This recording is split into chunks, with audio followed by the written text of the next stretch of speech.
나는 아직도 그날의 냄새를 잊지 못한다. 흙비 냄새와 녹슨 철문, 그리고 오래된 나무가 썩는 냄새가 섞여 있던 그 공기 속에서 무언가 인간이 아닌 것이 오랫동안 머물렀던 흔적이 느껴졌다. 그때는 몰랐다. 그 냄새가 내 기억 속에서 이렇게 오래 남을 줄은. 내 이름은 박현수, 35살. 충청북도 단양 산악구조대에서 7년째 근무하고 있다. 평소엔 실종된 등산객을 찾거나 산불이 번질 때 진화 지원을 나간다. 산은 늘 조용했고 나는 그 조용함을 좋아했다. 하지만 작년 9월 18일 그날은 모든 게 달랐다. 그날 새벽 5시쯤 무전이 울렸다. 단양 남서쪽 천태산 일대에서 실종자 수색 요청. 어제 오후 등산객 실종. 익숙한 지시였다. 전날 폭우로 등산로 일부가 무너졌고 실종자는 그 구간을 지나간 것으로 추정됐다. 우리는 4명이 한 조로 편성되었다. 나, 그리고 동료 정우, 민철, 기태. 평소처럼 장비를 점검하고 차량에 올랐다. 하지만 산 입구에 도착했을 때부터 뭔가 이상했다. 이른 아침인데도 산 전체가 기묘하게 고요했다. 매미 소리도 새소리도 바람 소리도 없었다. 바람이 멈춘 게 아니라 산 자체가 숨을 죽이고 있는 느낌이었다. 오늘따라 분위기 이상하네요. 정우가 가볍게 말했지만 그 말에 우리 모두 고개를 끄덕였다. 민철은 괜히 농담을 던지듯 야, 단양은 원래 귀신 많대. 폐광 많잖아 하고 웃었지만 그 웃음은 금방 사라졌다. 우리는 산 중턱에 설치된 임시 등산로를 따라 실종자 위치를 추적했다. GPS에 잡힌 마지막 위치는 해발 620m 지점 근처였다. 거긴 예전 폐거물 구역이었다. 20년 전에 문 닫은 폐요양원, 지금은 산림청 자료에도 출입 금지 구역으로 표시된 곳이었다. 나는 순간 머릿속이 스쳤다. 거길 왜 들어갔지? 건물은 생각보다 훨씬 컸다. 2층짜리 시멘트 구조물이었지만 반쯤 무너져 있었다. 창문은 깨지고 벽엔 검은 곰팡이와 낙서가 뒤덮여 있었다. 문 앞에는 위험, 출입금지라는 붉은 표지판이 바람에 흔들리고 있었다. 정우가 장비를 꺼내며 말했다. 신호는 여기서 끊겼어요. 들어가 봐야 할 듯. 잠깐만, 내가 손을 들었다. 민철, 외부 둘러보고 이상한 거 있나 봐. 기태는 차량과 교신 유지. 내가 건물 쪽으로 다가가자 문틈에서 차가운 공기가 느껴졌다. 이상하게도 그 공기에는 곰팡이 냄새보다 시원한 철 냄새, 피비린내 같은 냄새가 섞여 있었다. 손전등을 켜고 안으로 들어섰다. 바닥엔 먼지와 낙엽, 깨진 유리 조각이 흩어져 있었다. 벽 한쪽에는 오래된 환자 기록표가 붙어 있었다. 환자 번호 123, 이름 박근는, 상태 불면증, 환청 호소. 그 순간 어딘가에서 툭 하는 소리가 났다. 내 발 밑이 아니었다. 위층이었다. 정우도 들은 듯 고개를 올렸다. 위에 누가 있나? 실종자일 수도 있지. 우리는 조심스럽게 계단으로 향했다. 계단은 반쯤 무너져 있었고 발을 디딜 때마다 먼지가 흩날렸다.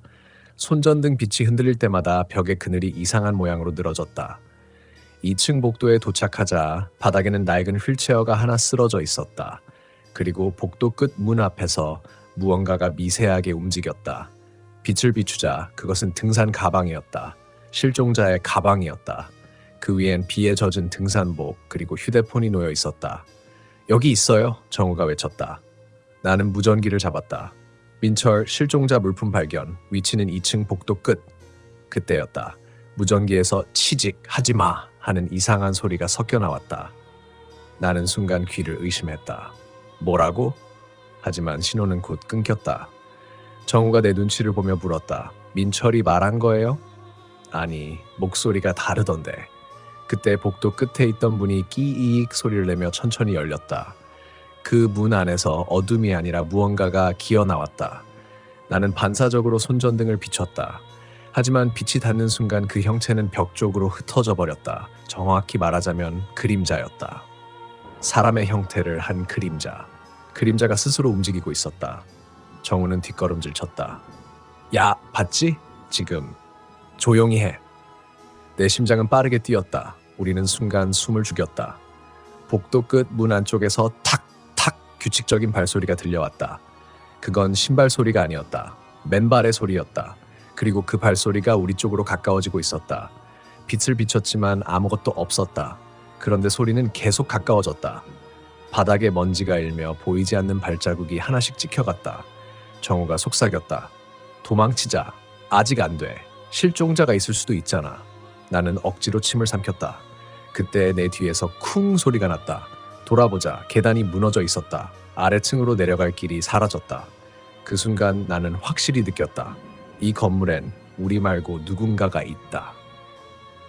먼지가 가라앉자 우리는 멍하니 무너진 계단을 바라봤다. 밑으로 내려가는 길은 완전히 끊겼다. 낡은 콘크리트 조각들이 아래층으로 떨어지며 텅텅 울리는 소리가 건물 전체를 울렸다. 젠장. 이거 일부러 무너진 거야? 정우의 목소리는 떨리고 있었다. 나는 숨을 고르며 손전등을 들었다. 아니야. 건물이 오래돼서 그런 거야. 진정해. 하지만 내 입에서도 확신이 없었다. 그때부터 이상한 소리가 들리기 시작했다. 어디선가 속삭임 같은 게 들렸다. 분명 귀 바로 옆에서 누군가 낮은 목소리로 무언가를 중얼거렸다. 돌려줘. 나는 순간 뒤를 돌아봤다. 아무도 없었다. 정우가 물었다. 지금 뭐라 그랬어요? 아니, 나 아무 말 안 했어. 아니요, 분명 들렸어요. 여자 목소리였어요. 둘 다 말이 끊겼다. 그리고 동시에 등 뒤로 한기가 훅 하고 스쳤다. 나는 무전기를 잡았다. 민철, 들리나? 응답해. 기태, 위치 확인. 그러나 무전은 아무 반응이 없었다. 오직 지직 하는 잡음만 반복됐다. 복도 끝문은 여전히 열려 있었다. 그 안쪽은 완전히 어둡고 마치 어둠 자체가 살아있는 듯 천천히 움직이고 있었다. 나는 등산용 손전등을 한층 더 밝게 켰다. 그리고 문 안으로 천천히 발을 들였다. 방 안은 무너진 침대와 휠체어, 그리고 벽에 달린 오래된 거울 하나가 있었다. 거울은 금이 가 있었지만 희미하게 내 모습이 비쳤다. 그런데 그 거울 속 나는 내 얼굴이 아니었다. 내 표정은 놀라서 입을 다물고 있었는데 거울 속 나는 입을 천천히 열고 있었다. 그리고 그 입에서 낮게 속삭였다. 왜? 왔어? 순간 등줄기에서 식은땀이 흘렀다. 나는 본능적으로 뒤로 물러섰다. 거울이 덜컥 하고 벽에서 떨어지며 산산조각 났다. 정우가 뛰어와 내 팔을 붙잡았다. 괜찮아요? 무슨 일? 여기 거울이 움직였어. 무슨 소리예요? 그 안에 나 말고 다른 게 있었어. 정우는 얼굴이 하얗게 질렸다. 우리는 아무 말 없이 방을 나왔다. 그런데 복도로 나오자 복도 끝에 누군가 서 있었다. 희미한 불빛 속 그건 분명 사람의 형체였다. 마치 병원 환자복 같은 흰옷, 그리고 고개를 한쪽으로 비틀어 꺾은 채 서 있었다. 거기 누구십니까? 정우가 소리쳤다. 그 인물은 대답하지 않았다. 대신 천천히, 아주 천천히 우리 쪽으로 걸어왔다. 발소리는 없었다. 하지만 그 움직임은 명확히 들렸다. 슥! 슥! 바닥 위를 미끄러지듯 다가오는 소리. 손전등 빛을 비추자 그 얼굴이 보였다. 눈이 없었다. 텅 빈 눈구멍에서 검은 액체 같은 것이 흘러내리고 있었다. 정우가 비명을 삼키며 뒤로 물러났다. 나는 손전등을 던지듯 돌렸다. 빛이 흔들리며 벽에 부딪히는 순간 그 형체가 사라졌다. 남은 건 오직 복도 바닥에 떨어진 흰 환자복 조각 하나였다. 숨이 가빠졌다. 이게 현실이라는 게 믿기지 않았다. 이건 진짜 뭐지? 정우는 헐떡이며 말했다. 귀신 아니겠죠? 나는 아무 대답도 할 수 없었다. 이상하게 이 건물은 시간이 멈춘 듯한 느낌이었다. 손목시계를 보니 수색 시작한 지 40분밖에 안 됐는데 밖은 여전히 어두웠다. 새벽빛이 들어와야 할 시간인데 창문 밖은 칠흑 같은 어둠뿐이었다. 정우가 낮게 말했다. 나 귀가 울려요. 뭐? 계속 누가 속삭이는 소리가 들려요. 가까이서. 뭐라는데? 그는 귀를 막았다. 제 이름을 부르고 있어요. 나는 정우의 어깨를 붙잡았다. 이건 환청이야. 여기 공기 탓일 수도 있고 스트레스 때문이야. 정신 차려. 하지만 내 말이 끝나기도 전에 정우의 시선이 내 어깨 뒤를 향했다. 형 뒤에. 나는 천천히 고개를 돌렸다. 그곳엔 아무것도 없었다. 그런데 정우는 계속 뒷걸음질 쳤다. 거기 뭐가 서 있어요. 아무것도 없다고. 진짜예요. 바로 정우가 갑자기 비명을 질렀다. 그리고 그대로 복도 끝쪽으로 달려나갔다. 정우야. 나는 뒤따라 달렸지만 복도는 이상하게 길어져 있었다. 방금 전까지는 몇 걸음 거리였는데 지금은 끝이 보이지 않았다. 그가 복도 끝에서 문을 열고 들어가는 게 보였다. 나는 그 문으로 달려갔다. 하지만 문을 열었을 때 그 안엔 아무도 없었다. 오직 낡은 병상과 의자만 놓여 있었다. 나는 무전기를 들었다. 정우, 응답해. 위치 확인. 무전기에서는 이번엔 다른 목소리가 흘러나왔다. 너도 찾으러 온 거야? 순간 손에서 무전기를 떨어뜨렸다. 그 목소리는 분명히 정우가 아니었다. 낯선 하지만 기묘하게 익숙한 여자 목소리였다. 마치 방금 전 거울 속에서 나에게 말을 걸던 그 목소리처럼. 나는 무의식적으로 그 방을 살폈다. 그리고 벽 한가운데 오래된 환자 기록표를 발견했다. 환자 번호 203, 이름 박연수, 상태, 환청, 망상, 자해 경향. 이름을 보는 순간 머릿속이 하얘졌다. 내 이름, 박현수. 그 환자 이름은 단 하나의 글자만 달랐다. 연수. 나는 그대로 얼어붙었다. 머리 뒤로 뭔가 스치듯 바람이 지나갔다. 그리고 누군가 내 귀 바로 옆에서 속삭였다. 이제 내 차례야. 내 심장이 미친 듯이 뛰었다. 문으로 나가려 했지만 문은 이미 사라져 있었다. 방은 갑자기 낯설게 변해 있었다. 벽지는 붉은색 얼룩으로 덮였고 바닥엔 녹슨 의료기구들이 굴러다녔다. 나는 한 걸음 뒤로 물러섰다. 발끝이 무언가를 밟았다. 고개를 숙이자 그건 사람의 손이었다. 이미 썩어 문드러진 환자복 입은 시체의 손. 그 순간 방 전체가 울리듯 속삭였다.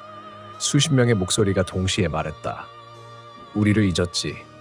그들도 여길 버렸지. 그러니까 네가 대신 와야지. 나는 미친 듯이 문 쪽으로 뛰었다. 손으로 벽을 밀어붙이자 갑자기 벽이 열리며 다른 복도가 나타났다. 그 복도 끝에는 불빛이 깜빡이고 있었다. 나는 숨이 차올랐지만 오직 그 불빛만 바라보며 달렸다. 그리고 복도 끝에 도착했을 때 그곳엔 정우의 무전기가 떨어져 있었다. 무전기를 집어들었다. 찢어진 케이스 사이로 피처럼 보이는 붉은 얼룩이 번져 있었다. 정우야, 들리냐? 대답은 없었다. 대신 전파 잡음 사이로 익숙한 신음소리가 들려왔다. 형, 도와줘. 나는 무전기를 꽉 쥐었다. 정우, 어디야? 지금 어디 있어? 지하. 여기 밑이야. 지하. 순간 등골이 서늘해졌다. 이 건물에 지하가 있다는 걸 처음 알았다. 도면상으로는 표시되어 있지 않았다. 하지만 나는 본능적으로 알 수 있었다. 그가 말한 곳은 이 건물의 심장부였다. 복도 끝 오른쪽 문이 살짝 열려 있었다. 그 틈새로 차가운 바람이 흘러나왔다.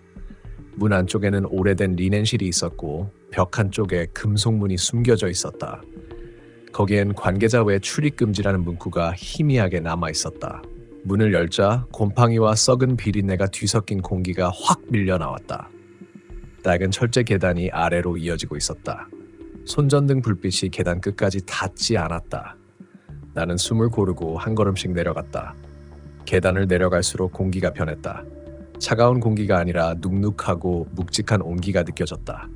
그리고 희미하게 들려오는 무언가의 소리. 처음엔 물방울 떨어지는 소리 같지만 점점 분명해졌다. 하! 누군가의 숨소리였다. 지하층 바닥에 도착했을 때 손전등이 깜빡였다.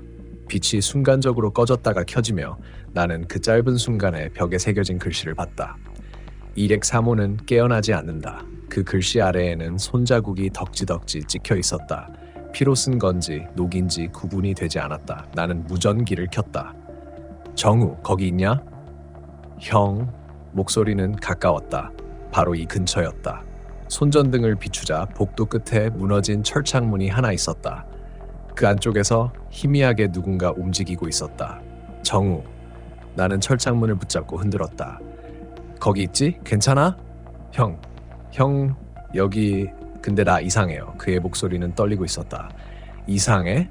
어디 다쳤어? 아니요. 여긴 사람들이 있어요. 뭐? 벽 속에서 계속 쳐다봐요. 순간 내 손끝에 무언가 차가운 것이 닿았다. 창살 안쪽에서 나온 다른 손이었다. 하지만 그건 정우의 손이 아니었다. 작고 마르고 손톱이 다 부러진 그런 손이었다. 나는 본능적으로 뒤로 물러섰다. 정우야, 뒤에 뭐가 있어? 나와! 그러나 정우는 계속 중얼거렸다. 여기 있던 사람들이에요. 그때 죽었대요. 뭐라고? 그날 요양원 불났을 때 못 나갔던 사람들. 그때 내 머릿속에서 오래된 기억이 번쩍 스쳤다. 20년 전 중학생이던 나, 단양에 있던 친척 병원에서 화재가 났다는 뉴스. 그때 불이 난 곳이 바로 이 요양원이었고 내 삼촌이 거기서 일했다. 그는 끝내 시신으로 발견되지 않았다. 그 이후 가족은 단양 이야기를 꺼내지 않았다. 나는 그 기억을 스스로 묻었다. 그래서 여길 왔을 때 익숙했구나. 그제야 깨달았다. 이곳은 단순한 수색 현장이 아니었다. 내 과거가, 내 무의식이 나를 이곳으로 이끌고 있었다. 철창문이 꽥 하고 소리를 내며 저절로 열렸다. 정우가 서 있었다. 하지만 그의 얼굴은 이상했다. 피처럼 붉은 얼룩이 볼을 타고 흘러내렸고 눈빛은 초점을 잃은 채 허공을 보고 있었다. 정우, 괜찮아? 그는 천천히 고개를 돌렸다. 형, 이제 같이 있어요. 그의 입가가 이상하게 일그러졌다. 여긴 안전해요. 그 순간 정우의 등 뒤 벽이 물결처럼 흔들렸다. 그리고 벽 속에서 사람들의 얼굴이 솟아올랐다. 수십 명의 얼굴이 겹쳐진 채 정우를 감싸 안았다. 나는 그를 잡으려 달려들었지만 순식간에 벽이 닫히며 그의 몸이 벽 안으로 삼켜졌다. 정우! 내 외침이 지하에 메아리쳤다. 하지만 돌아오는 건 오직 벽 틈 사이로 흘러나오는 낮은 속삭임이었다. 남은 건 너뿐이야. 손전등 불빛이 깜빡이며 꺼졌다. 어둠 속에서 나는 주변의 모든 소리가 사라지는 걸 느꼈다. 고요. 그리고 그 고요 속에서 단 하나의 소리, 심장 소리. 내가 아니라 누군가의 심장 소리였다. 바로 내 옆에서 뛰고 있었다. 빛을 켜자 벽 한가운데 문 하나가 생겨 있었다. 그 위엔 이렇게 적혀 있었다. 퇴원수속실. 나는 문 손잡이를 붙잡았다. 뜨거웠다. 마치 그 안쪽에서 불이 타오르는 것처럼. 하지만 이상하게 그 문을 열어야만 할 것 같았다. 문을 열자 그 안은 완전히 다른 공간이었다. 하얀 복도, 깨끗한 바닥, 형광등 불빛. 오래된 요양원이 아니라 정상적인 병원 같았다. 그리고 그 복도 끝에 한 여자가 서 있었다. 긴 머리, 하얀 원피스, 그리고 익숙한 얼굴. 거울 속에서 나에게 말을 걸었던 그 여자였다. 박현수 씨. 그녀는 내 이름을 정확히 불렀다. 당신은 구조대가 아니에요. 뭐라고요? 당신은 여기 있던 환자였어요. 화재 당시 유일하게 살아남았죠. 나는 고개를 저었다. 아니, 난 구조대원이야. 지금 수색 중이고. 그녀가 조용히 고개를 끄덕였다. 그럼 그 장비는요? 나는 아래를 봤다. 손전등, 무전기, 구조복 모두 낡고 찢겨 있었다. 그리고 내 팔에는 병원식 환자표가 걸려 있었다. 환자번호 223, 박현수. 숨이 멎는 줄 알았다. 그녀가 천천히 다가왔다. 당신은 이곳을 떠나야 해요. 하지만 그 전에 기억을 돌려받아야죠. 그녀가 손을 내밀었다. 그 순간 내 머릿속에 불길과 비명, 매캐한 연기가 밀려들었다. 타는 냄새, 무너지는 천장, 그리고 불길 속에서 손을 내밀던 작은 아이. 그게 나였다. 그녀가 말했다.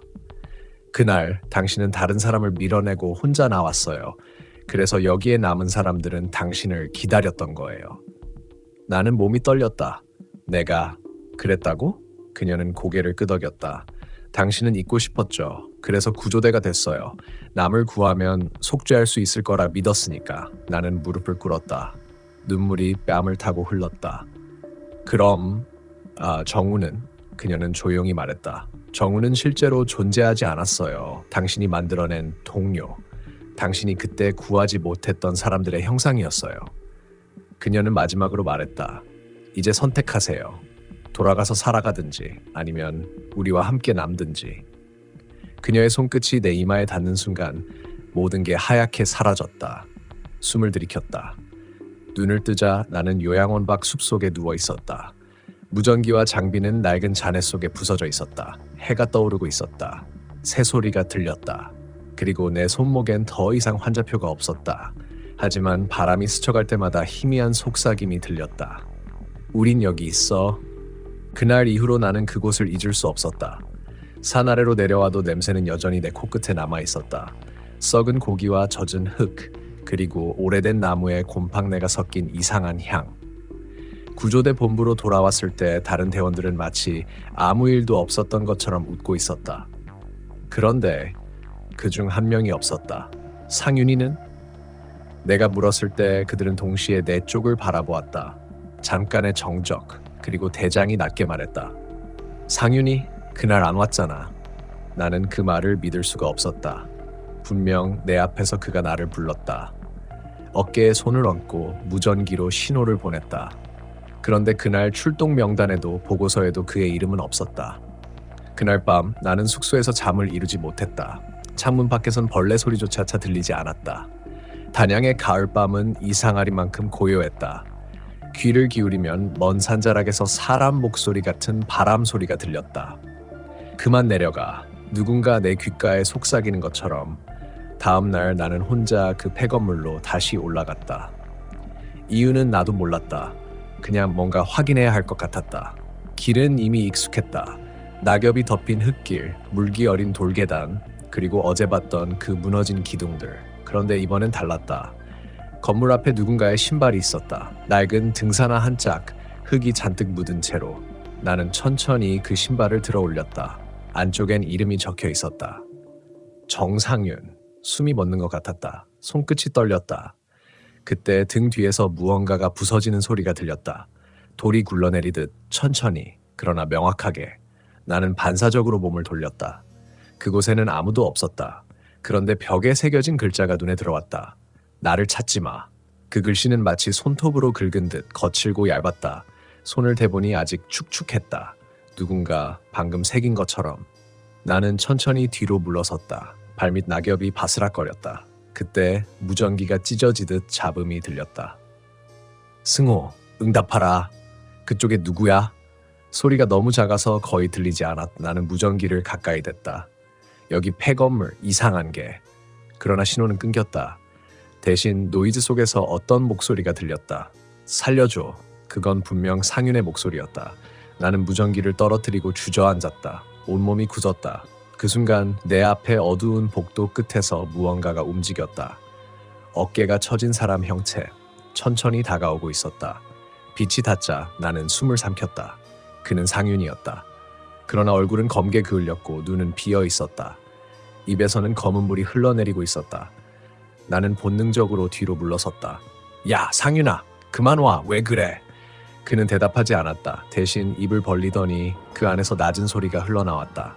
여긴 우리만. 순간 건물 전체가 울렸다. 천장이 흔들리고 먼지가 떨어졌다. 나는 몸을 돌려 계단으로 달렸다. 하지만 계단 아래는 막혀 있었다. 어제 없던 철문이 생겨 있었다. 나는 철문을 두드렸다. 열어, 제발. 누구 없어요? 그러나 대답은 없었다. 대신 뒤에서 들려오는 발소리. 탁, 탁, 탁, 탁. 일정한 간격. 그건 분명 사람의 걸음이 아니었다. 나는 숨을 죽이고 벽에 붙었다. 그리고 그 순간 내 바로 옆에서 누군가 속삭였다. 이제 내 차례야. 숨이 막혔다. 그 목소리는 내 바로 귓가에서 들려왔다. 돌아보려는 순간 차가운 바람이 스쳤다. 뒤에는 아무도 없었다. 하지만 공기의 밀도가 달라졌다. 숨 쉴 때마다 미세한 먼지가 폐 속으로 스며드는 느낌. 그리고 냄새가 다시 강해졌다. 썩은 고기와 흙, 그 사이에 섞인 어떤 인간의 냄새. 나는 벽을 더듬어 나아갔다. 손끝에 오래된 페인트 조각이 부서졌다. 벽을 따라가다 보니 낡은 철문이 하나 더 나왔다. 문틈 아래에서 희미한 불빛이 새어나왔다. 그곳에서 무언가 들렸다. 도와줘. 이번엔 분명히 들렸다. 여자의 목소리였다. 나는 망설였다. 손이 떨렸다. 하지만 이대로 있으면 안 된다는 생각이 들었다. 문고리를 잡고 천천히 돌렸다. 덜컥 문은 의외로 쉽게 열렸다. 그 안은 좁고 어두웠다. 불빛은 천장에 매달린 오래된 전구 하나에서 나왔다. 희미하게 깜빡이며 방 안을 비추고 있었다. 벽에는 오래된 구조복이 걸려 있었고 그 밑에는 낡은 헬멧이 몇 개 나란히 놓여 있었다. 이름표가 붙어 있었다. 김재호, 이도연, 박상윤, 모두 단양 구조대원이었다. 그런데 그중 몇 명은 3년 전 실종된 인물들이었다. 나는 숨을 들이켰다. 이게 뭐야? 그때 뒤에서 문이 닫히는 소리가 났다. 철컥. 나는 황급히 돌아봤다. 문은 닫혀 있었다. 안쪽에서 잠긴 듯 했다. 누구야? 문 열어. 아무 대답도 없었다. 대신 전구가 깜빡이며 불이 꺼져졌다. 그 순간 방 안은 완전히 어두워졌다.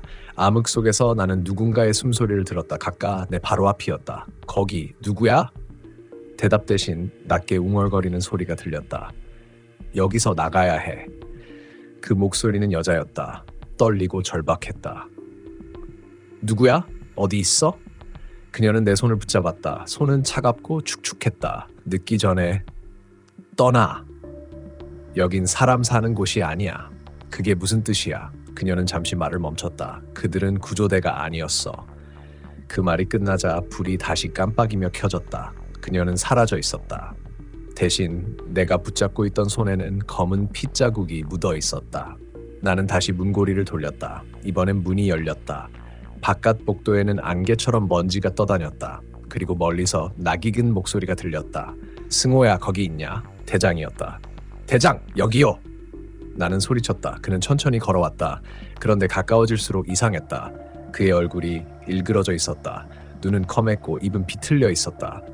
승호야, 왜 돌아왔어? 대장, 상윤이가 여기 있어요. 우리 팀 이름이. 조용히 해. 그가 손을 들었다. 그 손끝이 검었다. 썩은 살처럼 부풀어 있었다. 우린 다 여기 있어. 아직 떠나지 못했어. 그가 한 걸음 다가오는 순간 그의 목이 기이하게 꺾였다. 그리고 그 자리에서 천천히 고개를 든 채 똑같은 목소리로 말했다. 너도 곧 알게 될 거야. 나는 비명을 지르며 복도를 달렸다. 불빛은 꺼지고 무전기는 폭주했다. 지지직, 산악구조대 단양지부 응답하라. 무전 속에는 생전 처음 듣는 음성이 섞여 있었다. 여긴 폐건물이 아니야. 나는 그 말을 끝까지 듣지 못했다. 복도 끝에서 불빛 하나가 켜졌다. 그 아래엔 누군가 서 있었다. 그녀였다. 아까의 여자. 하지만 이번엔 그 얼굴이 똑똑히 보였다. 눈이 없었다. 피투성이었다. 그녀가 나를 바라보며 속삭였다. 너도 구조하러 온 거야? 그녀는 나를 향해 다가왔다. 발소리는 들리지 않았다. 바닥에 발이 닿을 때마다 먼지가 일렁이며 공중으로 떠올랐다. 나는 뒤로 물러섰지만 이상하게도 그녀는 그 자리에서 멈추지 않았다. 한 걸음, 또 한 걸음, 그리고 내 앞에서 멈췄다. 너도 구조하러 온 거야? 그녀의 입술은 거의 움직이지 않았다. 나는 목이 메어 겨우 대답했다. 그렇습니다. 실종자 수색 중입니다. 그녀는 고개를 천천히 기울였다. 수색? 그녀의 입에서 피 섞인 숨이 새어나왔다. 그들도 그렇게 말했어. 그런데 결국 아무도 나가지 못했지. 나는 온몸이 굳었다. 그녀의 눈이 없다는 걸 잊을 만큼 그는 너무나 현실적이었다. 그게 무슨 말이에요? 여긴 뭐죠? 그녀는 대답하지 않았다. 대신 내 어깨에 손을 얹었다. 그 손은 뼛속까지 스며든 듯 차가웠다. 내가 지금 밟고 있는 이 바닥 아래에 우리가 있어. 그녀의 말이 끝나자 바닥이 울렸다. 둔탁하고 무거운 진동. 마치 땅속에서 누군가 기어오르는 소리. 나는 몸을 숙여 귀를 기울였다. 정말로 들렸다. 손톱으로 콘크리트를 긁는 소리. 그 사이로 미세하게 들려오는 사람들의 신음. 살려줘. 여기 있어요. 못 나가. 나는 정신이 혼미해졌다. 뒤로 물러나려다 발이 미끄러졌다. 손에 닿은 바닥은 축축했다. 피었다. 그리고 그 피는 천천히 내 발목을 감싸며 스며들고 있었다. 그녀가 내게 속삭였다. 그들이 구조하러 왔어. 근데 아무도 돌아가지 못했지. 그게 네가 본 구조대원들이야. 나는 숨을 삼켰다. 무슨 소리예요? 그들은 이미 죽었어. 그녀는 미소를 지었다. 피로 번진 입술 사이로 희미한 치아가 드러났다. 그들도 나처럼 여길 떠나지 못했어. 왜냐면 이 건물이 그들을 기억하고 있으니까. 갑자기 건물 전체가 흔들렸다. 천장에서 먼지가 쏟아졌다. 그녀는 내 손을 잡았다. 지금 나가. 문이 닫히기 전에. 나는 비틀거리며 복도로 뛰었다. 복도 끝에는 녹슨 비상구 문이 보였다. 어젠 없던 문이었다. 나는 온 힘을 다해 달렸다. 등 뒤에서는 수십 개의 발소리가 쫓아왔다. 탁탁탁 벽을 두드리는 소리. 사람들이 울부짖는 소리. 가지마! 우리 두고 가지마! 여기 남아! 나는 비상구 문을 열었다. 찬 공기가 얼굴을 때렸다. 그 순간 모든 소리가 멎었다. 뒤를 돌아보니 아무도 없었다. 나는 계단을 뛰어내려 산길로 나왔다. 폐건물은 안개 속에 잠겨 있었다. 그리고 그 위로 무전기가 다시 켜졌다. 승호야, 들리냐? 대장이었다. 하지만 그 목소리는 이전과 달랐다. 너무 느리고 이상하게 낮았다. 그녀를 봤지? 나는 말을 잃었고요. 그 여자는 우리가 못 구한 사람이다. 무전기에서 잡음이 섞였다. 그 뒤로 이어진 그의 마지막 말이 내 피를 얼어붙게 만들었다. 그리고 너도 이제 구조된 거야. 신호가 끊겼다. 나는 무전기를 바닥에 떨어뜨렸다. 그때 뒤에서 낙엽이 바스락거렸다. 나는 천천히 돌아봤다. 멀리 폐건물의 창문 하나가 열려 있었다. 그리고 그 안에서 상윤이 나를 바라보고 있었다. 그의 입술이 움직였다. 도망쳐. 순간 산 전체가 고요해졌다. 바람조차 멈췄다. 나는 한참을 그 자리에 서 있었다. 그런데 내 발밑에 흙이 살짝 꺼졌다. 그리고 그 안에서 구조복의 천조각이 삐져나왔다. 충청북도 단양 구조대 라벨이 선명히 박힌 낡은 파란색 천. 나는 그 자리에 주저앉았다. 그리고 깨달았다. 그곳은 구조대가 실종된 지점이 아니라 그들이 묻힌 곳이었다. 산을 내려왔을 때는 이미 해가 완전히 져 있었다. 단양의 하늘은 묘하게 붉게 물들어 있었다. 마을로 내려오는 길에 휴대전화가 간신히 신호를 잡았다. 시계는 밤 8시를 가리키고 있었다. 그런데 이상했다. 내가 산에 오른 건 오전 9시였다. 불과 몇 시간이 지났다고 생각했는데 휴대전화 화면에는 이틀 전 날짜가 떠 있었다. 나는 그 사실을 제대로 인식하지 못한 채 구조대 사무소로 향했다. 문은 굳게 잠겨 있었다. 창문 너머로 불빛 하나도 보이지 않았다. 문 옆 게시판에는 오래된 전단이 붙어 있었다. 충청북도 단양 산악구조대 실종사건 2012년 10월 23일. 그날 날짜를 본 순간 내 심장이 멎었다. 오늘은 10월 24일이었다. 정확히 그 실종사건이 있던 날 다음 날이었다. 나는 뒷걸음질 쳤다. 그때 휴대전화가 울렸다. 발신자 상윤. 손이 굳었다. 떨리는 손으로 통화 버튼을 눌렀다. 승호야. 그의 목소리였다. 그런데 음질이 이상하게 왜곡돼 있었다. 도망쳐. 상윤아, 너 어디야? 여기. 아직 건물 안에 있어. 거짓말하지 마. 나 봤잖아. 네가. 나 아니야. 순간 통화가 끊겼다. 휴대전화 화면이 꺼졌다. 그리고 반사된 내 얼굴 뒤로 희미하게 누군가의 형체가 보였다. 창문 밖이었다. 나는 천천히 고개를 돌렸다. 밖에는 아무도 없었다. 하지만 유리창에는 손자국이 남아 있었다. 축축한 손자국, 마치 갓 나온 시체의 손처럼. 그날 밤 나는 숙소로 돌아오지 않았다. 차에 올라타 단양을 벗어났다. 하지만 산을 벗어난 뒤에도 내비게이션은 계속 같은 문구를 반복했다. 목적지까지 남은 거리 0m. 나는 분명 도로 위에 있었다. 그런데 창밖은 여전히 안개가 자욱했다. 도로 표지판에는 단양군 남천면이 계속 반복해서 나타났다. 끝없이 그때 라디오가 저절로 켜졌다. 충청북도 단양 실종구조대 수색 결과를 말씀드립니다. 익숙한 뉴스 앵커의 목소리였다. 오늘 오전 구조대원 정승호 씨를 포함한 7명의 시신이 단양 산속 폐건물에서 발견됐습니다. 사망 시점은 2012년 10월 23일로 추정됩니다.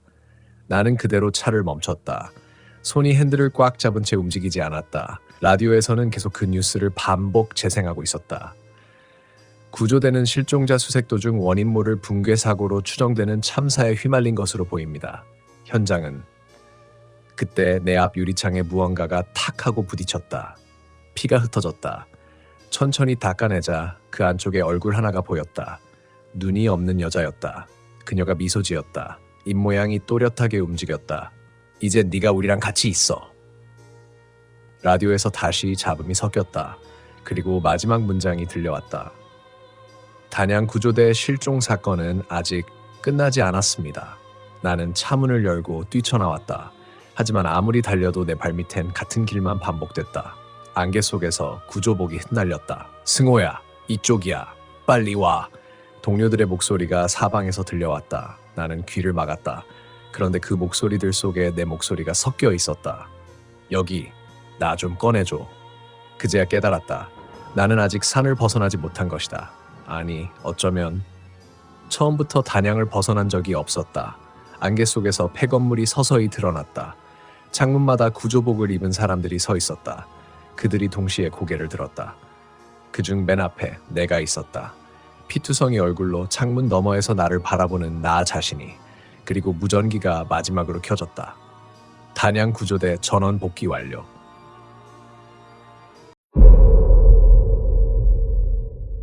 나는 그날 단지 하루 묵을 생각이었다. 강원도 정선. 이름만 들으면 깨끗한 공기와 조용한 산, 그리고 석탄 냄새가 섞인 오래된 골목이 떠오르는 곳이다. 출장이었고 다음날 오전에 현장 미팅이 있어서 너무 늦게 도착했다. 고속도로를 빠져나오니 이미 밤 10시가 넘었다. 정선읍으로 들어가는 길은 생각보다 더 어두웠고 가로등이 드문드문 깜빡였다. 내비게이션이 알려준 숙소 이름은 정선 파인 모텔. 리뷰가 거의 없었지만 가격이 저렴하고 회사 근처라 대충 예약했다. 모텔 앞에 차를 세우는 순간 이상하게도 차 안이 갑자기 조용해졌다. 라디오도 꺼진 게 아닌데 마치 소리가 뭉개져 버린 것처럼 느껴졌다.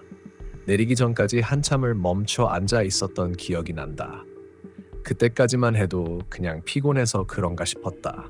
건물은 낡았다. 2층짜리 구조에 붉은 벽돌 외벽이 사가 있었고 간판에 불이 반쯤 나갔다. 파인 모텔. 인과 모 사이에 불이 나가 있어서 그렇게 읽혔다. 프런트에 들어서자 카운터 뒤에 있던 중년 남자가 낡은 TV를 보고 있었다. 그는 내가 문을 열고 들어오자마자 화면을 꺼버리고 천천히 고개를 들었다. 혼자 오셨어요? 네. 하루만 묵을 건데요. 방은 위층 끝방 써요. 따뜻하게 나올 거예요. 그 말투가 묘하게 신경 쓰였다. 따뜻하게 나온다는 말은 일반적으로 난방 얘기겠지만 어딘가 기묘한 느낌이었다. 그는 내 신분증을 한참 들여다보다가 돌려주면서 키를 내밀었다. 열쇠에 달린 번호는 206호, 끝방이었다. 계단을 올라갈 때마다 바닥이 삑삑거렸다. 복도 끝으로 갈수록 조명이 어두워졌고 벽지가 군데군데 벗겨져 있었다. 문 앞에 도착했을 때 문이 살짝 열린 느낌이 들었다. 분명 닫힌 걸로 되어 있었는데 손잡이를 잡자마자 문이 끼익하며 스스로 안쪽으로 열렸다. 냄새가 확 들어왔다. 곰팡이, 오래된 석탄, 그리고 아주 희미하게 비누 냄새 같은 게 섞여 있었다. 방 안은 낡았지만 깨끗했다. 텔레비전, 침대, 탁자, 그리고 거울 하나. 그런데 거울이 이상했다. 벽 한가운데가 아니라 침대 옆 벽 모서리에 붙어 있었다. 누가 일부러 시선이 어긋나게 걸어놓은 것처럼. 샤워를 마치고 침대에 누웠을 때쯤 바깥에서 바람 소리가 났다. 창문을 닫았는데도 바람이 새는 것 같았다. 커튼이 미세하게 흔들리고 있었다. 나는 폰을 충전기에 꽂고 누웠지만 자꾸 천장에서 탁탁 하는 소리가 들렸다.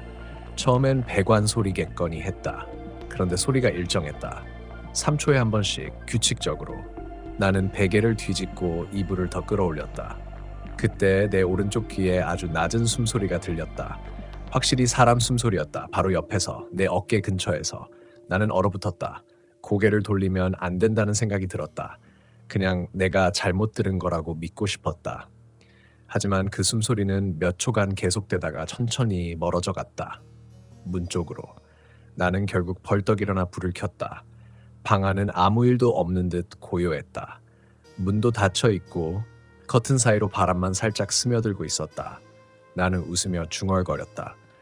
진짜 피곤하네. 내가 이걸 헛것을 다 보고.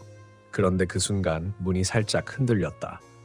밖에서 누가 문고리를 덜컥하고 잡았다 놓는 소리. 나는 그 소리 앞에서 완전히 굳어버렸다. 방금 내 손에 쥔 열쇠가 여전히 꽂혀 있었다. 밖에서는 절대 돌릴 수 없는 구조였다. 그럼 누가? 나는 천천히 문 앞으로 다가갔다. 문 밑에 틈으로 희미한 그림자가 비쳤다. 발자국 하나. 정확히 내 문 앞에 서 있는 발자국. 잠시 후 그림자가 움직였다. 복도 끝쪽으로 천천히 사라졌다. 심장이 미친 듯이 뛰었다. 나는 문을 열지도 불을 끄지도 못하고 그 자리에 한참 서 있었다. 그때 거울 속 무언가가 살짝 흔들렸다. 나는 즉시 시선을 돌렸다. 거울 속 내 얼굴이 그대로였다. 하지만 배경이 달랐다. 거울 속 침대 위에는 누군가가 앉아 있었다. 머리카락이 길고 옆으로 고개를 숙인 채 가만히 있었다. 나는 비명을 지르지도 못했다. 숨이 막혀 그냥 몸이 얼어붙은 채로 서 있었다. 거울 속 인물이 천천히 고개를 들었다. 그리고 입이 움직였다. 소리는 들리지 않았지만 분명 입모양을 읽을 수 있었다. 따뜻하지? 그날 밤은 끝이 없었다. 나는 불을 킨 채로 침대 끝에 앉아 있었다. 거울은 보지 않으려 일부러 고개를 돌렸다. 하지만 시야 한 켠에서 그 존재가 여전히 앉아있는 느낌이 떠나지 않았다. 눈을 감아도 마치 시선이 내 뒤통수를 따라오는 것 같았다. 휴대폰을 켜서 시계를 봤다. 새벽 2시 37분. 이상하게 시간이 거의 가지 않았다. 인터넷도 안 터졌고 전화도 서비스 불가 지역으로 표시됐다. 그저 정적뿐이었다. 그 정적이 너무 완벽해서 오히려 귀가 아플 정도였다. 그때 다시 그 소리가 들렸다. 탁, 탁, 탁. 이번엔 천장이 아니라 침대 밑에서였다. 내 발밑 아주 가까운 곳. 나는 반사적으로 다리를 끌어올렸다. 심장이 머리 위까지 올라오는 것 같았다. 소리가 일정하게 이어졌다가 잠시 멈췄다. 그리고 아주 천천히 이불 아래쪽에서 무언가가 천을 밀어 올렸다. 나는 단 한숨도 쉴 수 없었다. 그저 그 장면을 마주하고 있었다. 손이 떨려서 휴대폰을 떨어뜨렸고 화면이 바닥을 비추었다. 그 빛이 이불 밑을 비추는 순간 나는 본능적으로 숨을 멈췄다. 거기엔 아무것도 없었다. 하지만 천이 스스로 움직이고 있었다. 누군가 안에서 천을 잡고 아주 천천히 내 쪽으로 끌어올리는 것처럼 나는 무의식적으로 소리쳤다. 그만해! 그 순간 모든 게 멈췄다. 공기조차 멈춘 듯 아무 소리도 들리지 않았다. 한참을 그렇게 있다가 천천히 이불을 들춰봤다. 정말 아무것도 없었다. 이불 밑은 텅 비어 있었다. 나는 침대에서 뛰어나와 불을 더 밝게 켰다. 그리고 텔레비전을 켜봤다. 채널이 바뀌지 않았다. 모든 화면이 눈처럼 하얗게 번쩍이는 정지 화면이었다. 노이즈 소리가 가득 찼다. 쉬. 그 단조로운 소리 속에서 갑자기 목소리가 섞였다. 여자 목소리였다. 그 방. 들어오지 말았어야 했는데. 나는 리모컨을 떨어뜨렸다. TV 화면은 여전히 깜빡이며 노이즈를 내고 있었다. 나는 뒤로 물러났다가 전원 플러그를 뽑았다. 하지만 화면은 꺼지지 않았다. 노이즈는 계속됐다. 그 소리는 점점 낮아지더니 들리지 않을 정도로 미세해졌다. 그 대신 내 바로 옆에서 하 하는 숨소리가 들렸다. 나는 소리도 지르지 못한 채 뒤돌았다. 아무도 없었다. 그런데 내 머리카락 끝이 미세하게 흔들리고 있었다. 바람이 분 것도 아닌데 누군가 내 뒤에서 숨을 내쉰 것처럼. 그때였다. 복도 쪽에서 쿵 하는 큰 소리가 들렸다. 무겁고 둔탁한 누군가 문을 세게 친 듯한 소리. 나는 본능적으로 문 앞으로 다가갔다. 그리고 문을 열까 말까 한참을 망설였다. 손잡이를 잡은 채 귀를 문에 댔다.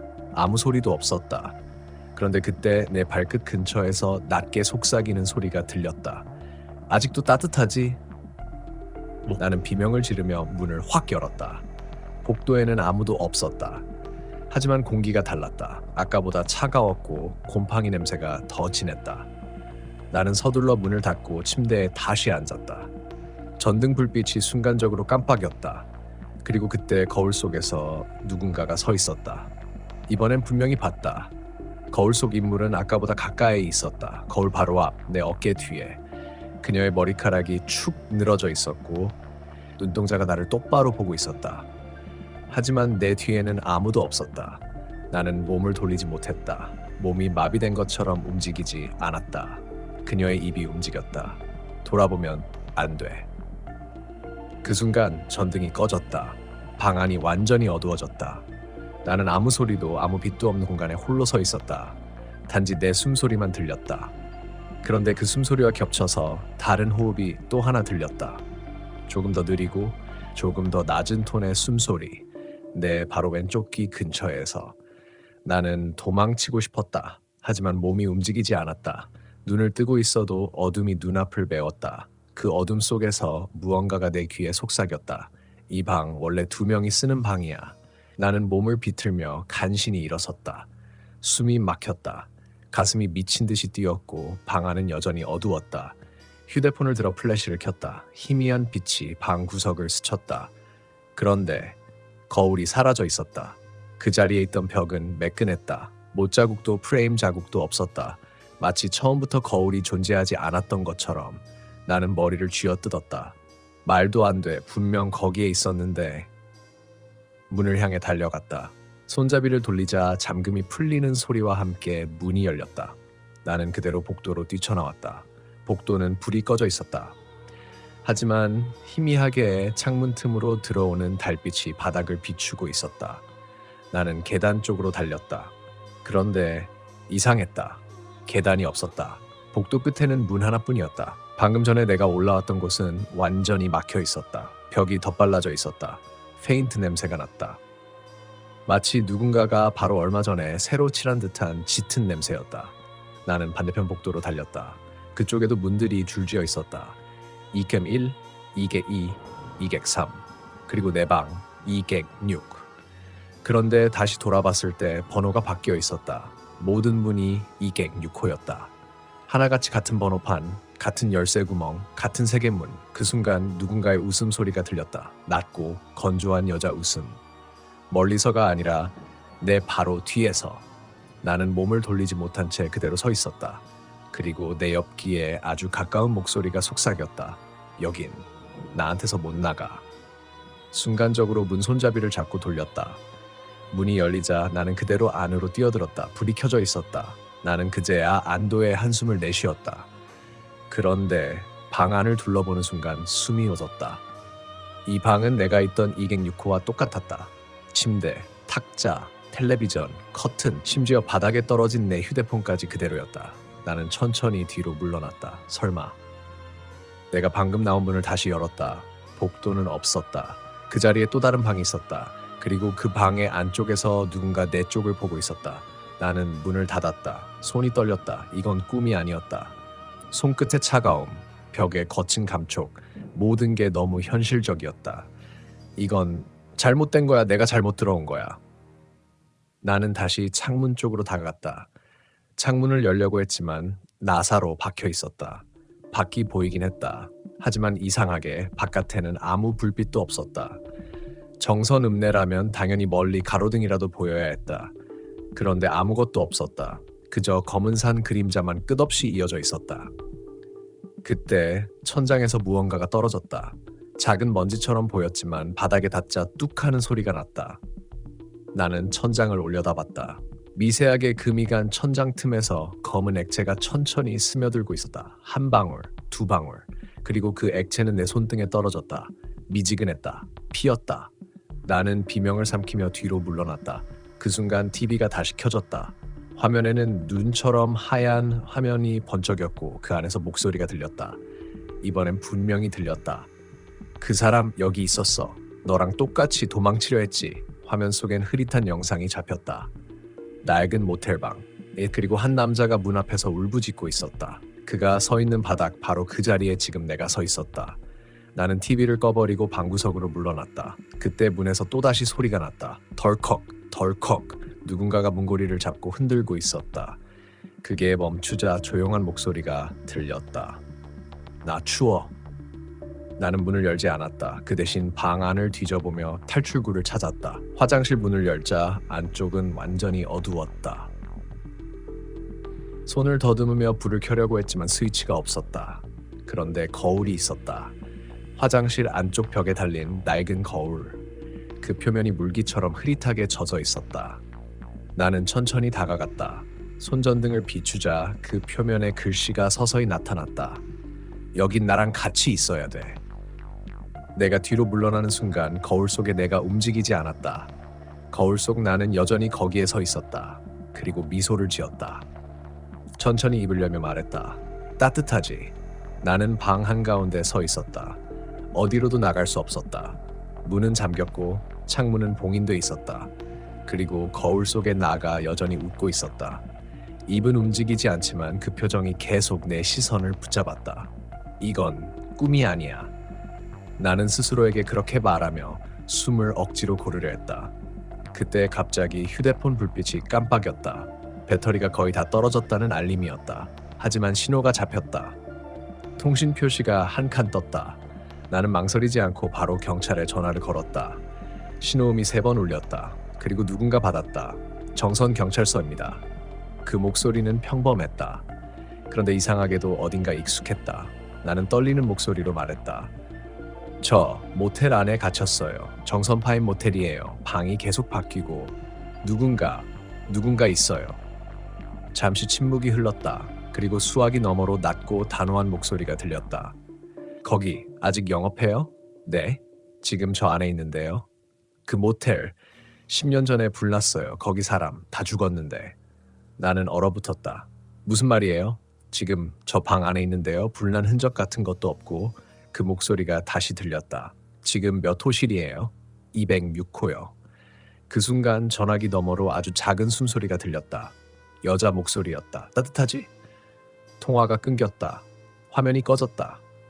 나는 그대로 바닥에 주저앉았다. 심장이 미친 듯이 뛰었다. 방 안은 여전히 고요했지만 공기가 달랐다. 뭔가 타는 냄새가 났다. 매캐하고 오래된 연기 같은 냄새.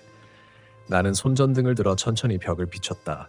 그 벽지가 조금씩 변색되고 있었다. 하얀색이 갈색으로, 갈색이 검게 번져갔다. 그리고 그 표면에서 연기가 피어올랐다. 손을 대자 따뜻했다. 정말로 따뜻했다. 따뜻하지? 그 말이 다시 귓가에서 맴돌았다. 나는 문을 향해 달렸다. 문고리를 돌려봤지만 이번엔 열리지 않았다. 손잡이가 뜨거웠다. 정말로 불이 나는 것처럼. 나는 수건으로 손을 감싸고 온몸으로 문을 밀었다. 그러자 문이 쾅 하고 열렸다. 복도엔 연기가 자욱했다. 붉은 불빛이 벽을 따라 번지고 있었다. 나는 숨을 참으며 계단 쪽으로 뛰었다. 이번엔 계단이 있었다. 하지만 이상하게 계단 아래에도 위에도 같은 문패가 보였다. 206호. 모든 층이, 모든 방향이 같은 방으로 이어지고 있었다. 나는 아래로 내려갔다. 뛰고 또 뛰었다. 그런데 결국 멈춰섰다. 눈앞에 또 같은 문, 번호판엔 206호가 붙어 있었다. 문 아래로 희미하게 불빛이 새어나왔다. 그때 안에서 여자 목소리가 들렸다. 도와주세요. 제발. 나는 한참을 망설였다. 하지만 문을 열었다. 그 안에는 내가 있었다. 정확히 내가. 불길이 번지는 방 안에서 바닥에 쓰러져 있었다. 내가 본 것은 내가 아닌 과거의 나였다. 내 옆에는 한 여자가 있었다. 길고 젖은 머리, 하얀 얼굴, 그리고 타들어가는 손끝. 그녀는 내 얼굴을 바라보며 중얼거렸다. 따뜻하지? 이제 괜찮아. 불길이 점점 커졌다. 천장이 무너지고 벽이 갈라졌다. 나는 도망치려 했지만 발이 움직이지 않았다. 그녀의 손이 내 발목을 잡았다. 그 손은 뜨겁지 않았다. 오히려 얼음처럼 차가웠다. 그녀가 말했다. 같이 있어줘. 외로워서 그래. 나는 필사적으로 몸을 뿌리쳤다. 손을 뿌리치자 불길이 다시 흔들리며 방이 일그러졌다. 순간 주변의 모든 소리가 멈췄다. 불도 연기도 목소리도. 모든 게 멈춘 그 사이로 낮은 남자의 목소리가 들렸다. 그 방 들어가면 안 된다 했잖아. 나는 뒤돌았다. 프런트에 있던 그 중년 남자였다. 그는 그대로 복도 끝에 서 있었다. 불길 속에서도 아무렇지 않게 서 있었다. 눈빛이 이상했다. 살아있는 사람의 눈빛이 아니었다. 나도 못 나왔어. 그가 웃으며 말했다. 여긴 한번 들어오면 못 나가. 불길이 다시 커졌다. 그의 몸이 서서히 타들어가며 사라졌다. 그와 동시에 바닥이 꺼졌다. 나는 그대로 밑으로 떨어졌다. 끝없이 눈을 떴을 때 나는 다시 침대 위에 있었다. 방 안은 조용했다. 불길도 연기도 아무 흔적도 없었다. 마치 모든 게 꿈이었던 것처럼. 하지만 내 팔에는 분명히 화상 자국이 남아 있었다. 문을 두드리는 소리가 멈춘 순간 귀 안쪽에서 울리는 맥박 소리만 남았다. 쿵쿵. 내 심장이 아니라 벽 너머에서 들리는 소리였다. 처음엔 내 착각이라고 생각했다. 하지만 그 리듬이 내 심장 박동과 정확히 맞아떨어지기 시작했다. 그때 문틈 아래로 무언가 스르륵 지나갔다. 사람 손 같기도 하고 고양이 꼬리 같기도 한데 그것보다 더 얇고 길었다. 나는 숨을 죽였다. 도망가야 한다는 생각보다 움직이면 끝난다는 감각이 먼저 왔다. 휴대폰을 켜서 조용히 시간을 보았다. 037 방문 앞엔 CCTV가 없었다. 프런트에 가야만 뭔가 확인할 수 있었다. 하지만 그 문 앞에 그것이 있었다.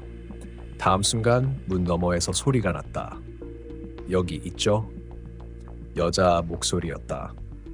너무 작아서 마치 바로 귀 옆에서 속삭이는 것처럼 느껴졌다. 나는 숨을 멈추고 이불을 머리끝까지 덮었다. 하지만 그 목소리는 계속됐다. 나 방 잘못 왔어요? 열어주세요. 그 말이 반복될 때마다 문이 아주 살짝씩 울렸다. 쿵쿵쿵. 나는 이불 속에서 휴대폰 카메라를 켜고 문 쪽을 비췄다. 그런데 화면에 사람 그림자는 없었다. 대신 문 위쪽 천장에 거꾸로 매달린 머리카락 덩어리가 보였다. 그리고 그게 천천히 내려오고 있었다. 손이 떨려서 폰을 떨어뜨렸다. 그 순간 불이 꺼졌다. 아무 소리도 안 났다. 그런데 방 안의 공기가 갑자기 변했다. 차갑지 않았다. 끈적했다. 마치 뜨거운 숨결이 내 목덜미에 닿는 것처럼. 나는 숨을 참고 눈을 꼭 감았다. 그때 귓가에 낮은 목소리가 들렸다. 여기 있네요. 다음 순간 뒷목이 뜨겁게 타올랐다. 순간적인 통증, 그리고 아주 미세한 웃음소리. 그 웃음은 내가 어릴 때 산속에서 길을 잃고 들었던 그 여자와 똑같았다. 기억이 갑자기 스쳤다. 정선, 내가 중학생이던 시절. 가족여행 중 산사태로 도로가 막혀 한적한 민박집에서 하룻밤을 잤을 때 그날 밤에도 누군가 문을 두드렸다. 여기 있죠? 그 기억이 머릿속에서 터졌다. 그때 어머니가 새벽에 내 방문을 열었고 나는 울면서 문 밖에 사람이 있어요라고 말했었다. 하지만 엄마는 분명히 말했다. 그날 네 방 앞에는 발자국도 없었어. 현재로 돌아왔을 때 나는 이미 방 한가운데 서 있었다. 내 발밑에는 물 웅덩이가 있었다. 그건 피가 아니었다. 냄새가 없었다. 대신 비 냄새가 났다. 나는 본능적으로 창문을 열었다. 그런데 창밖엔 모텔의 주차장이 아니라 산속 오솔길이 펼쳐져 있었다. 그 위에 젖은 머리의 여자가 서 있었다. 비를 맞고 있는 게 아니라 비를 내뿜고 있었다. 그녀의 머리카락 끝에서 빗방울이 끊임없이 떨어졌다. 그녀가 고개를 들었다. 그 순간 내 귀에서 물이 뚝뚝 떨어졌다. 그리고 내 입에서 저절로 말이 나왔다. 여기 있죠? 눈앞의 풍경이 현실인지 환상인지 구분되지 않았다. 창문을 열었을 뿐인데 모텔 주차장 대신 산길이 펼쳐져 있었다. 그 산길은 젖어 있었고 흙냄새와 비냄새가 섞여 코끝을 파고들었다. 나는 그대로 얼어붙은 채 그 여자를 바라봤다. 그녀는 고개를 천천히 들고 나를 보았다. 그 얼굴에는 눈, 코, 입이 있었다. 하지만 동시에 없었다. 그녀의 머리카락이 얼굴을 덮고 비처럼 쏟아지고 있었다. 그 안에서 움직이는 무언가가 있었다. 사람의 얼굴 같기도 새의 부리 같기도 했다. 나는 뒤로 물러나 창문을 닫으려 했지만 손이 닿기도 전에 창문이 안에서 닫혔다. 아무도 없는데 스스로 찰칵 닫히는 그 소리. 그리고 방 안의 조명이 켜졌다. 침대 위엔 내 짐이 그대로 있었다. 하지만 내 지갑이 열려 있었다.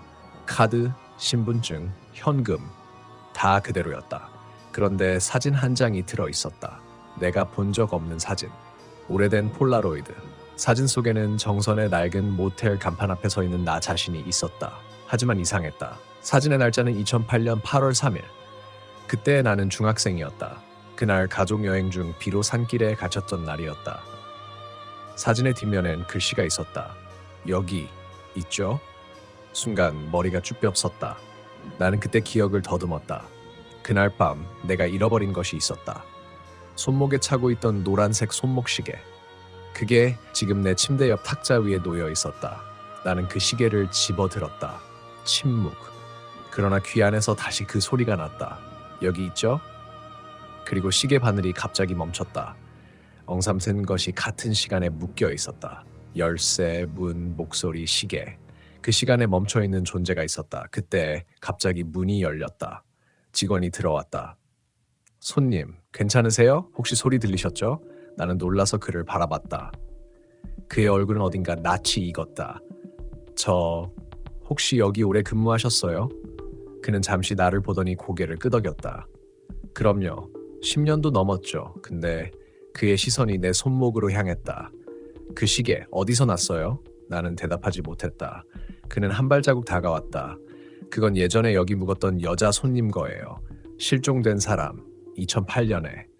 나는 그 말을 듣는 순간 목이 마르게 건조해졌다. 그 여자 혹시 이름이 모르죠.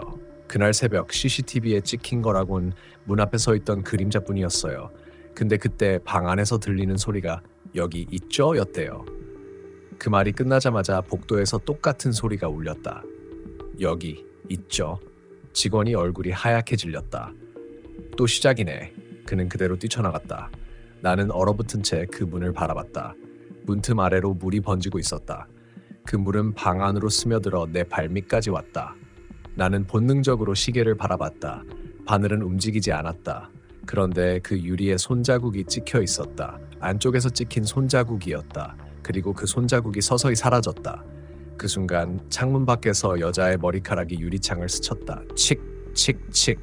마치 빗물이 아니라 손톱으로 긁는 소리 같았다. 그녀가 창문을 두드렸다. 여기 있죠? 나는 도망치듯 문을 열었다. 복도는 텅 비어 있었다. 끝에는 네온 사인이 깜빡거리고 있었고 그 아래에는 폐업 예정 안내문이 붙어 있었다.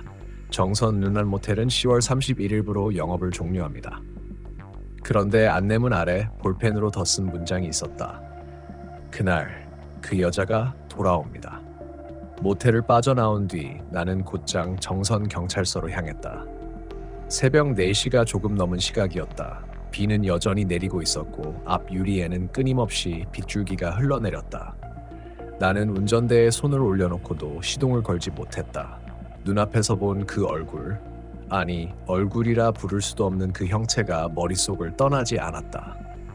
경찰서 안은 조용했다. 야간 근무자 한 명이 내 얘기를 듣더니 고개를 갸웃했다. 2008년 실종 사건 말씀하시는 거죠? 정선 룬 모텔 사건. 그는 잠시 생각하더니 컴퓨터에서 오래된 사건 파일을 열었다. 그 화면 속에 내가 본 이름이 있었다. 이수정. 2008년 8월 3일 여행 중 실종. 마지막 목격 장소 정선 룬 모텔 2객 3호. 그날 CCTV에는 아무도 찍히지 않았어요. 근데 그가 말을 멈추고 나를 똑바로 봤다.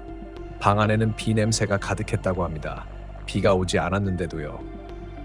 나는 무의식적으로 고개를 끄덕였다. 내가 겪은 것과 똑같았다. 그는 다시 말했다. 그 사건 아직도 미제예요. 모텔 주인이 당시 실종 전에 문 두드리는 소리를 들었다고 진술했죠. 여기 있죠. 라는 여자 목소리였답니다. 나는 그 말을 들으며 시계를 꺼냈다. 그 노란색 손목 시계. 경찰관이 그것을 보더니 얼굴이 굳었다. 그거 실종자 유품이에요. 사건 기록에 명시돼 있어요. 시계는 경찰이 수색할 때 발견되지 않았어요. 순간 공기가 무겁게 가라앉았다. 나는 시계를 테이블 위에 올려놓았다. 그 바늘은 여전히 앵삼된 영칠에서 멈춰 있었다. 그리고 경찰서 안이 갑자기 조용해졌다. 멀리서 누군가 걸어오는 소리. 또각, 또각, 또각. 나는 뒤를 돌아봤다. 출입문 쪽 유리창 너머 비를 맞으며 서 있는 여자 형체 하나. 젖은 머리, 흰 옷, 그리고 고개를 숙인 채 그녀가 입을 열었다. 여기 있죠? 그 순간 형광등이 깜빡였다. 경찰관은 아무 말 없이 뛰쳐나갔다. 나는 얼어붙은 채 창문을 봤다. 그녀는 천천히 얼굴을 들었다. 눈이 없었다. 하지만 그 빈자리를 통해 내 얼굴이 비쳤다. 나는 깨달았다. 그녀가 나를 찾고 있었던 게 아니라 내가 그 방으로 돌아가야 했던 거였다. 그때 시계가 다시 움직였다. 바늘이 응삼파로 넘어갔다. 그리고 동시에 내 귓가에 들렸다. 이제 나와요. 세상이 어두워졌다. 정신을 차렸을 때 나는 모텔 2객 3호 침대 위에 누워 있었다. 문 앞엔 아무도 없었다. 밖은 맑았다. 비가 그친 뒤에 공기가 방 안으로 스며들었다. 탁자 위에는 정선난 모텔 영업 종료 안내문이 놓여 있었다. 날짜는 오늘이었다. 그리고 그 아래에 누군가가 또박또박 적어놓은 문장. 그날 그 사람이 돌아옵니다. 나는 천천히 손목을 보았다. 시계가 없었다. 그 대신 내 팔목에는 얇은 물방울 자국이 하나 새겨져 있었다. 문 밖에서 누군가 노크했다. 쿵쿵 여기 있죠? 나는 울산 신정동에서 태어나고 자랐다. 그 동네는 지금은 꽤 번화해졌지만 내가 살던 2000년대 초반까지만 해도 골목마다 오래된 단층주택이 가득했고 사람 냄새보단 흙 냄새가 더 진했다. 밤이 되면 골목가로 불빛이 거의 없어서 길을 걸을 때마다 그림자가 나보다 먼저 벽을 스쳐 지나가곤 했다. 그때 난 20살이었다. 대학교를 울산에서 다니면서 나는 신정시장 근처 원룸에서 혼자 살았다. 작은 방이었지만 방음이 잘 되고 학교에서도 가까워서 만족했다. 다만 그 방의 문제는 밤마다 나는 소리였다. 정확히 말하자면 누군가가 문을 손가락으로 긁는 소리였다. 처음엔 바람 소리인 줄 알았다. 그런데 그 소리는 꼭 내가 불을 끄고 누웠을 때만 들렸다. 낮에는 아무 일도 없었고 밤 12시가 넘어야만 어김없이 시작됐다. 쓱쓱쓱. 마치 누군가 문 앞에 엎드려서 손톱으로 문틀을 천천히 긁는 듯한 그 이상한 마찰음. 처음엔 고양이나 쥐가 지나가는 줄 알았지만 그 소리는 너무 일정했다. 딱 3초 간격으로 반복됐다. 하루, 이틀은 무시했다. 하지만 일주일쯤 되니까 도저히 무시할 수가 없었다. 문을 열고 나가보면 복도는 텅 비어 있었고 아무도 없었다. 다시 들어와 누우면 또 시작됐다. 슥슥슥. 그 소리는 내 신경을 갉아먹었다. 나는 핸드폰으로 녹음도 해봤다. 그런데 녹음 파일에는 아무 소리도 남지 않았다. 그게 더 무서웠다. 며칠 후 나는 결국 아래층 아주머니에게 물었다. 혹시 밤에 위층에서 이상한 소리 들리신 적 있으세요? 아주머니는 잠시 생각하더니 이렇게 말했다. 아, 내 방에 그 문 있지? 복도 끝쪽에 붙은 문. 나는 고개를 끄덕였다. 그 문은 원래 안 쓰는 문이야. 예전에 거기 있던 사람이 그냥 그 방에서 나간 뒤로 닫아둔 거거든. 왜요? 몰라. 근데 그때부터 그 방이 좀 이상했대.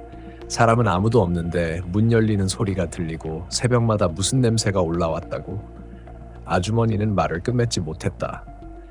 그날 밤부터 나는 불을 끄지 않았다. 형광등 불빛 아래서 새벽까지 깨어 있었는데 신기하게도 그 소리는 들리지 않았다. 그래서 며칠간은 불을 킨 채로 잤다. 하지만 사람이란 게 익숙해지면 다시 무뎌지는 법이다. 며칠이 지나자 전기요금이 아까워서 다시 불을 껐다.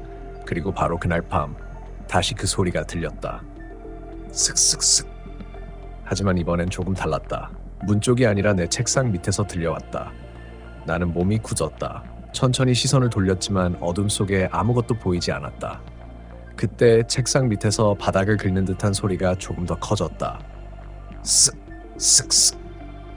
나는 본능적으로 휴대폰 플래시를 켜서 비췄다. 텅 비어 있었다. 먼지 몇 줄기만 날렸다. 하지만 문제는 그 다음이었다. 불빛을 책상 밑에서 떼자마자 문 바로 뒤에서 똑같은 소리가 다시 시작됐다. 쓱쓱쓱. 마치 나를 놀리는 듯 일정한 리듬으로 반복됐다. 그날 이후 나는 불면증이 생겼다. 하루에 2-3시간 자면 다행이었다. 그때부터 집에 들어가는 게 무서웠다. 그래서 도서관에서 밤늦게까지 있다가 사람들 다 빠진 시간쯤에야 돌아왔다. 그러던 어느 날 집 앞 골목에서 담배를 피우고 있는 중년 남자를 만났다.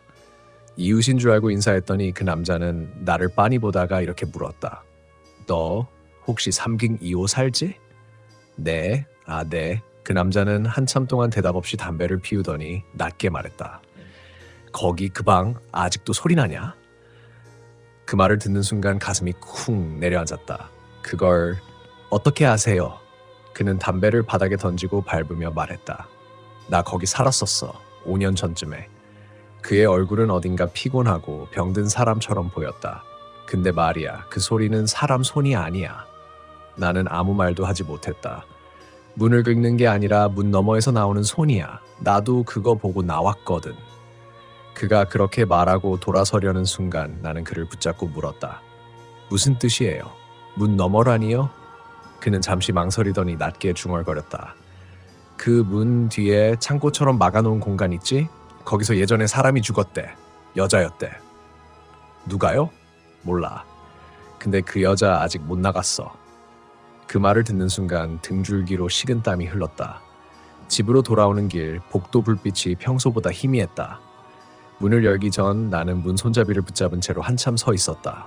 그런데 그때 문 안쪽에서 쓱쓱 하는 소리가 났다. 이번엔 내 귀가 아닌 손끝으로 그 진동이 전해졌다. 마치 누군가가 문 안쪽에서 손톱으로 손잡이 주변을 긁고 있는 것처럼. 나는 문을 열지 못했다. 그리고 그대로 계단으로 뛰어내려갔다. 그날 이후 나는 그 집에 들어가지 않았다. 친구 집에서 며칠 신세를 지고 결국 방을 빼기로 했다. 짐을 정리하러 마지막으로 들렀을 때 나는 문 앞에서 잠시 멈춰섰다. 이제 끝이다. 스스로를 다독이며 열쇠를 꽂았는데 갑자기 문이 스르르 열렸다. 누가 안에서 열어주는 것처럼. 방 안은 깜깜했지만 냄새가 이상했다. 썩은 물과 먼지가 섞인 듯한 냄새. 그리고 그 순간 바닥에 흩어진 먼지 사이로 여자의 발자국 2개가 선명히 찍혀 있었다. 문 안쪽, 바로 그 문 앞에. 나는 소리도 못 지르고 뒤로 물러났다. 그리고 그때 문틈 사이로 무언가 하얀 손톱 같은 게 천이 나왔다. 그 손톱은 마치 내 쪽을 더듬듯 공기를 가르며 움직였다. 순간 머리에서 발끝까지 오한이 치밀었다. 나는 그대로 뛰쳐나왔다. 그리고 다시는 그 건물을 돌아보지 않았다. 하지만 이상한 건 방을 뺀 지 1달쯤 지난 어느 날이었다. 새로 이사한 집에 새벽 2시. 불을 끄고 누워있는데 슥슥슥 그 소리가 또 들려왔다. 이사하고 나서도 한동안 잠을 잘 수 없었다. 낮에는 멀쩡한데 밤이 되면 눈꺼풀이 저절로 열렸다. 혹시나 하는 마음에 TV를 켜둔 채로 누워도 그 소리는 불빛과 관계없이 들렸다. 슥슥슥. 이번엔 벽 쪽이었다. 나는 그 소리가 나면 숨을 죽였다. 벽 한가운데서 마치 안쪽에서 무언가 벽지를 긁는 듯한 소리. 밤마다 조금씩 다른 위치에서 들려왔다. 처음엔 건물의 배관 문제라고 생각했다. 관리소에 전화도 해봤지만 그들은 말했다. 그런 소리 들어본 적 없다며 점검해도 아무 이상이 없다고. 그 말을 듣고 돌아오는 길에 문득 이런 생각이 들었다. 혹시 그게 나를 따라온 걸까? 그 순간 온몸이 식었다. 내가 그런 말을 스스로 의심 없이 떠올렸다는 게 소름 끼쳤다. 귀신, 따라온다니. 하지만 그날 밤에도 그 소리는 멈추지 않았다. 그 다음날 나는 결국 잠이 든 채로 꿈을 꿨다. 꿈속에서 나는 신정동의 그 원룸 복도에 서 있었다. 불이 꺼진 복도 끝 내 방 문 앞에서 희미하게 손톱 긁는 소리가 났다. 나는 꿈속에서도 그 소리가 너무 선명해서 손끝이 떨렸다. 그리고 문이 천천히 열리더니 안에서 머리카락이 길고 얼굴이 없는 여자가 기어 나왔다. 그녀는 벽을 짚으며 앞으로 나아오더니 나를 보고 고개를 갸웃했다. 입이 없는 얼굴에서 쓱쓱쓱 소리가 났다. 그녀가 움직일 때마다 바닥이 긁히는 소리. 나는 비명을 지르려 했지만 목이 막혀서 아무 소리도 나오지 않았다. 그때 그녀가 내 앞까지 다가오더니 손을 내밀었다. 그 손끝이 내 가슴에 닿는 순간 나는 숨이 끊어질 듯한 통증에 눈을 떴다. 심장이 터질 듯 뛰고 있었다. 손바닥에는 땀인지 피인지 모를 끈적한 게 묻어 있었다. 이건 단순한 꿈이 아니었다. 그날 이후 내 방에서는 계속 이상한 일이 벌어졌다.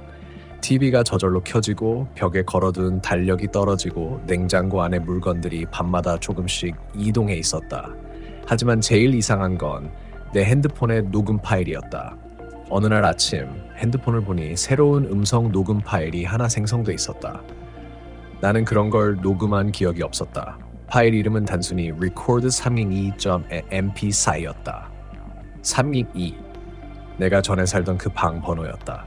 손이 떨렸지만 궁금증이 이겼다. 재생 버튼을 눌렀다. 처음엔 아무 소리도 없었다. 10초쯤 지나자 익숙한 소리가 들려왔다. 쓱쓱쓱. 그리고 그 뒤에 여자의 숨소리가 섞였다. 짧고 불규칙한 숨소리. 가까워졌다. 점점 더 가까워졌다. 그러다 갑자기 그 숨소리가 내 이름을 불렀다. 준호야. 나는 핸드폰을 떨어뜨렸다. 분명 내 이름이었다. 그 순간 귀가 멍해지고 방 안의 공기가 얼어붙는 느낌이 들었다. 나는 급히 파일을 삭제했지만 다음날 아침 그 파일은 다시 생겨 있었다. 같은 이름, 같은 소리. 그리고 이번엔 파일 끝에 다른 목소리가 덧붙었다. 돌려줘. 그 말이 계속 머릿속에 맴돌았다. 무엇을 돌려달라는 건지 알 수 없었다. 하지만 직감적으로 그 문과 관련이 있다고 느꼈다. 그래서 결국 나는 신정동으로 돌아갔다. 그 건물 앞에 서 있는 것만으로도 식은땀이 흘렀다. 건물은 여전히 낡았고 창문엔 먼지가 겹겹이 쌓여 있었다. 문 앞에는 새로운 이름표가 붙어 있었다. 나는 관리실을 찾아가 조심스럽게 물었다. 302호, 지금 누가 살아요? 관리인은 잠시 서류를 뒤적이더니 말했다. 지금 비어 있어요. 며칠 전에 나갔어요. 왜요? 글쎄요. 근데 그 사람도 밤에 소리 난다고 하던데. 그 말을 듣는 순간 머릿속이 새하얘졌다. 내가 경험한 일이 다른 사람에게도 이어진 거였다. 나는 그 방으로 올라갔다. 문 앞에 서자 그때의 냄새가 똑같이 났다. 썩은 물, 곰팡이, 그리고 희미한 향수 냄새. 무심코 손을 뻗어 손잡이를 잡았다. 차갑고 축축했다. 그리고 그때 안에서 쓱쓱 소리가 났다. 난 얼어붙었다. 하지만 이번엔 도망치지 않았다. 나는 문을 밀어 열었다. 안은 텅 비어 있었다. 그러나 바닥에는 하얀 천 조각 하나가 놓여 있었다. 그 천 위엔 희미하게 글씨가 적혀 있었다. 돌려줘. 바로 그 녹음 파일 속의 목소리. 나는 천 조각을 집어들었다. 그리고 그 순간 등 뒤에서 누군가 내 어깨를 잡았다. 차갑고 축축한 손. 나는 반사적으로 뒤돌았다. 아무도 없었다. 하지만 어깨에는 손자국이 남아 있었다. 하얗게 사람 손 모양 그대로. 겁에 질린 나는 천조각을 들고 계단을 뛰어내려왔다. 그런데 건물 현관문을 나서려는 순간 문 유리창 너머로 내가 아닌 나를 보는 얼굴이 있었다. 창문에 비친 건 내 얼굴이 아니었다. 긴 머리, 창백한 얼굴, 그리고 입이 없는 여자. 그녀가 내 눈을 보고 있었다. 그녀의 입 없는 얼굴이 천천히 열리듯 벌어지더니 쓱쓱 하는 소리가 울려 퍼졌다. 나는 소리를 지르고 밖으로 뛰쳐나왔다. 숨이 차오르고 세상이 뒤집히는 듯했다. 그날 이후 난 다시는 신정동 근처에도 가지 않았다. 하지만 그 이후로도 이상한 일은 계속됐다. 핸드폰을 바꿔도 번호를 바꿔도 새벽만 되면 같은 녹음 파일이 생겼다. record 302.mp3. 그 안엔 내 이름을 부르는 목소리와 함께 이렇게 적혀 있었다. 돌려줘. 제발. 나는 아직도 그게 뭔지 모른다. 하지만 때때로 문득 깨달을 때가 있다. 그 여자는 무언가를 나에게 맡겼고 나는 그걸 아직 돌려주지 못하고 있는 거다. 그래서 그런 걸까? 이 글을 쓰는 지금도 내 오른편 벽에서 들린다. 쓱쓱쓱. 그리고 이번엔 분명히 그 소리가 벽 안쪽이 아니라 내 뒤에서 들리고 있다. 그날 이후 나는 더 이상 잠을 자지 않았다. 새벽만 되면 소리가 들렸고 눈을 감으면 그 여자가 떠올랐다. 회사에서도 멍하니 화면만 바라보다가 동료들이 나를 부르는 소리를 듣지 못했다. 밥을 먹어도 씻어도 그 쓱쓱 하는 소리는 내 귓속 깊은 곳에 남아 있었다. 그게 실제로 들리는 건지 내 머릿속에서 울리는 건지도 구분이 안 됐다. 나는 결국 병원에 갔다. 신경정신과 의사는 피곤과 스트레스로 인한 환청이라고 했다. 수면제와 항불안제를 처방해줬다. 하지만 약을 먹고 잠이 들어도 그 소리는 여전히 들렸다. 오히려 더 선명해졌다. 그리고 이제는 그 소리가 단순한 긁는 소리가 아니라 마치 무언가를 긁어서 파내는 소리처럼 변해 있었다. 쓱, 수, 벽 안에서, 바닥 밑에서, 귀 바로 옆에서. 그럴수록 나는 그 여자가 말했던 돌려줘의 의미를 찾아야 한다고 생각했다. 그게 해결의 열쇠라는 생각이 머리를 지배했다. 그래서 퇴근 후 다시 신정동 근처를 돌기 시작했다. 건물 주위를 몇 번이나 서성이다가 근처 노인 한 분에게 말을 걸었다. 혹시 이 건물에서 예전에 무슨 일 있었는지 아세요? 그 노인은 담배를 피우며 내 눈을 피했다. 그 집 말이야? 거기 여대생이 하나 살았었지. 한 10몇 년 됐을 거야. 여대생이요? 그래, 울산대 다니던 애였는데 갑자기 실종됐어. 경찰도 찾다가 포기했지. 그 방이 302호였나요? 노인은 담배를 꺼내며 짧게 대답했다. 그래, 거기. 심장이 얼어붙는 느낌이었다. 그 여자가 그 실종된 여대생일까? 나는 집에 돌아오자마자 인터넷을 뒤졌다. 신정동 여대생 실종 사건. 거짓말처럼 검색 결과가 나왔다. 2006년 울산 신정동의 한 원룸에서 여대생 A씨, 당시 2세가 실종. 마지막으로 목격된 장소는 자취방 복도. 현관 앞에서 이상한 긁힌 자국이 발견됐지만 실종자는 끝내 찾지 못함. 그 기사 속 사진엔 내가 살았던 건물의 복도가 그대로 찍혀 있었다. 벽의 얼룩, 형광등, 그리고 문 앞에 그려진 긁힌 자국들 모두 같았다. 나는 모니터를 바라보다가 손끝이 차갑게 식는 걸 느꼈다. 그녀가 말한 돌려줘. 그건 어쩌면 그녀의 흔적을 돌려달라는 뜻이 아닐까. 누군가 그녀를 지워버렸고 잊었고 그녀는 그걸 되찾으려는 게 아닐까. 그날 밤 나는 다시 그 건물로 향했다. 건물은 어두웠고 안쪽 창문에서 희미하게 불빛이 새어나왔다. 누군가 있는 듯했다. 나는 조심스럽게 302호 문 앞까지 걸어갔다. 그리고 문고리에 손을 얹자 갑자기 문이 철컥하고 스스로 열렸다. 나는 그대로 얼어붙었다. 문틈 사이로 바람이 새어나오며 비릿한 냄새가 풍겼다. 그 냄새는 피와 습기 그리고 오래된 먼지의 혼합이었다. 방 안에는 아무것도 없었다. 하지만 벽 한쪽이 이상했다. 페인트가 벗겨진 자리에 사람 손터국 같은 긁힘이 빽빽하게 새겨져 있었다.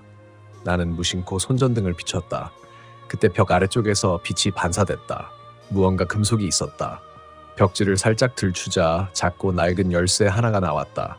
나는 그것을 집어들었다. 열쇠는 녹슬어 있었지만 어딘가 익숙한 모양이었다. 그 순간 머릿속에서 여자의 목소리가 다시 울렸다. 돌려줘. 그 소리는 이번엔 벽 안이 아니라 내 바로 뒤에서 들렸다. 나는 손전등을 떨어뜨렸다. 불빛이 바닥을 스치며 벽을 비쳤다. 그리고 벽에 그녀의 그림자가 있었다. 내 그림자 옆에 나보다 조금 작은 실루엣이 천천히 서 있었다. 나는 눈을 감았다. 그리고 그대로 달려나왔다. 집으로 돌아온 뒤에도 그 열쇠를 버리지 못했다. 버리면 안 될 것 같았다. 오히려 그 열쇠가 그녀와 나를 이어주는 유일한 끈처럼 느껴졌다. 그래서 나는 그 열쇠를 책상 서랍 안에 넣고 잠갔다.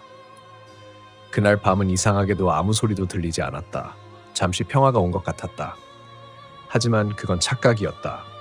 다음 날 아침 눈을 떴을 때 방 안 공기가 달라져 있었다.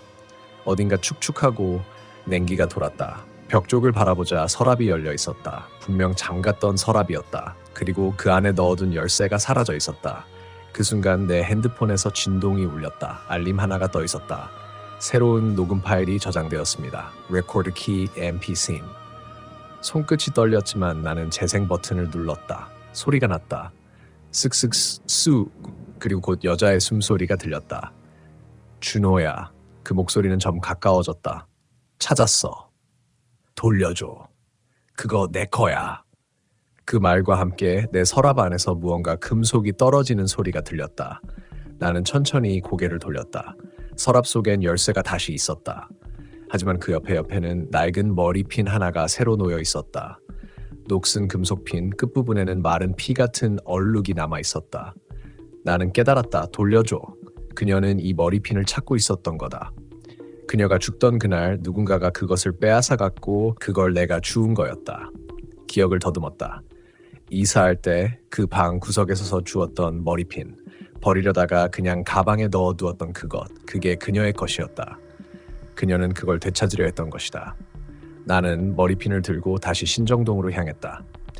건물 앞에 섰을 때 비가 내리고 있었다. 복도 끝 그 문 앞에 다가서자 안에서 다시 그 소리가 들려왔다. 쓱쓱쓱. 나는 떨리는 손으로 머리핀을 문틈 아래로 밀어 넣었다. 이제 됐지. 한참 동안 아무 소리도 없었다. 그러다 아주 작게 고마워 하는 여자의 목소리가 들렸다. 그 순간 바람이 불며 문이 천천히 닫혔다. 그리고 그날 이후 그 소리는 완전히 사라졌다. 나는 그 일을 그걸로 끝이라고 생각했다. 하지만 며칠 전 이상한 일이 또 생겼다. 출근하려고 현관문을 여는 순간 문 안쪽에 여자의 머리핀 하나가 다시 놓여 있었다. 그리고 그 밑에는 작은 메모 한 장. 이건 내 거야. 천장이 무너져 내리던 그날 이후 나는 불빛 없는 밤을 두려워하게 되었다. 스탠드 불빛 하나라도 꺼지면 그 어둠 속에서 무언가가 다시 움직일 것만 같았다. 처음엔 단순한 공포라고 생각했다. 하지만 문제는 그 공포가 실체를 가지기 시작했다는 것이다. 그날 밤 이후로 이상하게 집안의 공기가 달라졌다. 숨을 들이쉴 때마다 콧속을 파고드는 건 먼지나 곰팡이 냄새가 아니었다. 묘하게 눅눅하면서도 달큰한 비린내, 마치 오래된 피가 말라붙었다가 다시 스며나오는 듯한 냄새였다. 벽지 사이에서 전등 커버 안에서, 심지어는 내 베개에서도 그 냄새가 났다. 하루는 일을 마치고 집에 돌아왔는데 현관문을 열자마자 낯선 온도가 느껴졌다. 밖은 한여름이었는데 내 집 안은 이상할 정도로 서늘했다. 서늘하다는 말로는 부족했다. 사람이 숨 쉬지 않는 방의 온도라고 해야 할까? 누가 들어왔나? 그 생각이 머리를 스쳤다. 하지만 현관문에는 여전히 내가 달아놓은 안전고리가 걸려 있었다. 창문도 잠겨 있었고 아무도 드나든 흔적이 없었다. 그런데 거실 바닥 한가운데에 물방울 하나가 떨어져 있었다. 물? 처음엔 에어컨 누수라고 생각했다. 하지만 그 물방울은 바로 내 머리 위에서 떨어지고 있었다. 천장에는 검게 변색된 원형 자국이 있었다. 그리고 그 중심엔 아주 작게 눈처럼 보이는 틈 하나가 있었다. 그 구멍 속에서 툭 무언가 떨어졌다. 투명한 물방울이었다. 하지만 그것이 바닥에 닿자 붉은색으로 번졌다. 나는 본능적으로 뒤로 물러났다. 심장이 미친 듯이 뛰었고 몸이 얼어붙은 듯 움직이지 않았다. 눈을 떼지 못한 채로 천장을 바라보고 있는데 그 틈 사이에서 뭔가가 천천히 흔들렸다. 머리카락이었다. 길고 검은 머리카락. 그게 천장 안쪽에서 마치 누군가의 머리가 거꾸로 매달려 있는 것처럼 서서히 내려왔다. 그 순간 나는 비명을 지르며 도망쳤다. 불도 끄지 못하고 신발도 신지 못한 채 문을 열고 밖으로 뛰쳐나왔다. 그리고 골목 끝까지 달려가서야 뒤돌아봤다. 내 집의 창문이 열려 있었다. 분명 잠갔던 창문인데 천천히 열리더니 그 안에서 희미하게 사람의 얼굴이 보였다. 입술이 아주 느리게 움직였다. 가지마. 그날 이후 나는 그 집으로 돌아가지 않았다. 짐도 두고 계약금도 포기했다. 그냥 그대로 도망쳤다. 하지만 이상하게도 그날 이후 어디를 가든 그 냄새가 따라왔다. 이불을 새로 사도 옷을 다 버려도 샤워를 아무리 오래 해도 그 피비린내가 코끝에서 떠나지 않았다. 그리고 며칠 전 회사에서 야근을 마치고 엘리베이터를 탔을 때였다. 내 옆자리에 누군가가 함께 탔다. 하지만 문이 닫힐 때 그 사람의 발소리가 들리지 않았다. 엘리베이터 거울 속에서 나는 두 명이 서 있는 걸 봤다. 하나는 나, 그리고 내 뒤편 천천히 고개를 기울이며 내 어깨 위를 바라보는 여자. 머리에서 물이 뚝뚝 떨어지고 있었다. 그날 이후 나는 울산을 떠났다. 정확히는 도망쳤다. 짐도 제대로 챙기지 못하고 회사에도 아무 말 없이 사직서를 내고 그냥 아무 곳으로나 가야 할 것 같았다. 머릿속에는 그 집 천장에서 보았던 머리카락이 계속 맴돌았다. 눈을 감으면 그 순간이 그대로 떠올랐다. 물방울, 냄새, 그리고 그 말. 가지마. 하지만 이상한 건 그녀의 목소리가 무섭기보단 슬퍼 보였다는 거였다. 그게 더 나를 혼란스럽게 만들었다. 공포는 시간이 지나면 무뎌지기 마련인데 이건 반대로 점점 더 생생해졌다. 새로 얻은 원룸은 울산 중심가에서 꽤 떨어진 곳이었다. 신정동에서 한참을 벗어나 남구로 들어가면 새로 지은 오피스텔들이 즐비했다. 거기서라면 괜찮을 거라고 생각했다. 낯선 공간에서 새로 시작하면 모든 게 정리될 줄 알았다. 하지만 첫날 밤 나는 그 냄새로 다시 눈을 떴다. 그건 확실히 같은 냄새였다. 그날 이후 잊을 수 없던 그 눅눅하고 달큰한 비린내. 처음엔 착각이라고 생각했다. 하지만 냄새는 더 짙어졌다. 마치 방 안 어디에 썩어가는 고기 한 점이 숨어있는 듯한 냄새. 전등을 켜자 내 책상 위에 놓여있던 노트가 젖어 있었다. 분명 어제는 새 노트였다. 겉표지가 완전히 젖어 종이들이 들러붙어 있었고 표면에 붉은 얼룩이 번지고 있었다. 노트를 펼치자 첫 페이지에 내 글씨가 아닌 낯선 글씨가 적혀 있었다. 삐뚤빼뚤하게 손이 떨린 흔적이 보였다. 신정동 7번가 12-4. 그 집 다시 와줘. 나는 그 순간 몸속의 피가 한꺼번에 식는 느낌을 받았다. 그 주소는 내가 살던 그 단독주택의 주소였다. 하지만 이해가 되지 않았다. 그 집은 이미 허물어진 걸로 안다. 내가 도망친 며칠 뒤 부동산 중개인이 연락해 그 집은 철거 중이니 마음 놓으라고 했다. 그런데 누가, 왜 내 노트에 이런 걸 적은 걸까? 그날 이후로 잠을 자면 항상 같은 꿈을 꿨다. 어두운 방 안에서 천장에서 물이 떨어지고 그 물이 바닥에 떨어질 때마다 툭툭 소리가 울렸다. 그 소리가 점점 가까워지면 천장 아래서 손이 하나씩 튀어나왔다. 그 손은 바닥을 짚으며 나를 향해 천천히 다가왔다. 얼굴이 보이기 직전에 나는 항상 깼다. 그런데 매번 깰 때마다 내 팔목에 붉은 손자국이 찍혀 있었다. 나는 미쳐가는 게 아닐까 두려웠다. 그래서 경찰서에 갔다. 자초지종을 설명하자 담당 경찰이 잠시 망설이더니 말했다. 그 집 예전에 사고가 있던 곳이죠. 사고요? 한 7, 8년쯤 됐을 겁니다. 그 집에 살던 여자가 있었는데 남편이 실종된 후로 행방불명됐어요. 나중에 천장 속에서 시신으로 발견됐죠. 근데 이상하게 기록이 제대로 안 남아있어요. 신원 확인도 안 됐고 그냥 미제로 남았어요. 나는 아무 말도 할 수 없었다. 천장. 그 말 하나가 머릿속을 내리쳤다. 그 여자는, 그 머리카락은, 그때 본 그 존재는 집으로 돌아와 노트를 다시 펼쳤다. 그리고 그 아래엔 새로운 문장이 적혀 있었다. 내가 거기 있었다. 그날 이후 나는 며칠 동안 거의 잠을 자지 못했다. 눈을 감으면 그 문장이 떠올랐다. 내가 거기 있었다. 이게 단순한 환각이라면 왜 냄새가 나고 왜 물방울이 떨어지고 왜 글씨가 생겨난 걸까? 머리로는 이해할 수 없는데 몸은 이미 알고 있었다. 그녀가 아직 거기 있다는 걸. 아니, 이제는 내 곁에 있다는 걸. 하루는 출근 준비를 하다가 세면대 거울을 보는데 거울 속 내 어깨 위에 물방울이 맺혀 있었다. 손으로 닦아내도 다시 생겼다. 그 물은 맑았지만 냄새가 났다. 그녀의 냄새였다. 그날 밤 나는 술에 취해버렸다.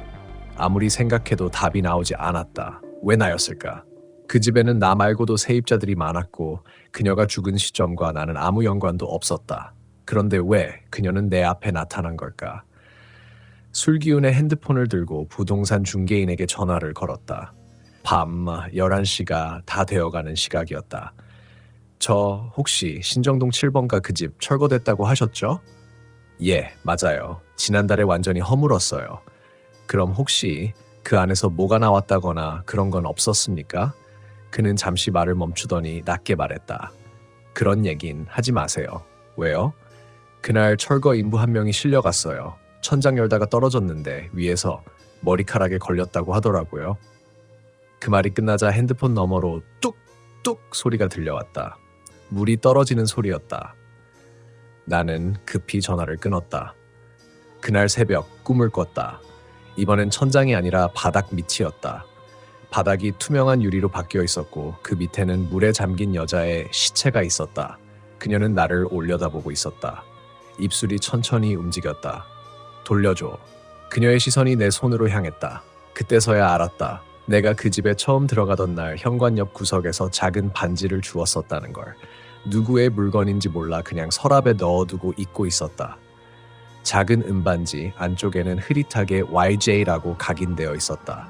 다음날 아침 나는 그 반지를 찾았다. 서랍 안은 텅 비어 있었다. 하지만 그 자리에 붉은 얼룩이 남아 있었다. 그리고 그 위에 작은 글씨로 다시 와줘 라고 적혀 있었다. 그 순간 모든 공포가 무의미해졌다. 이건 더 이상 피할 수 있는 문제가 아니었다. 그녀는 나에게 뭘 보여주려는 것 같았다. 그리고 나는 그걸 알아야 했다. 그래야 끝이 날 것 같았다.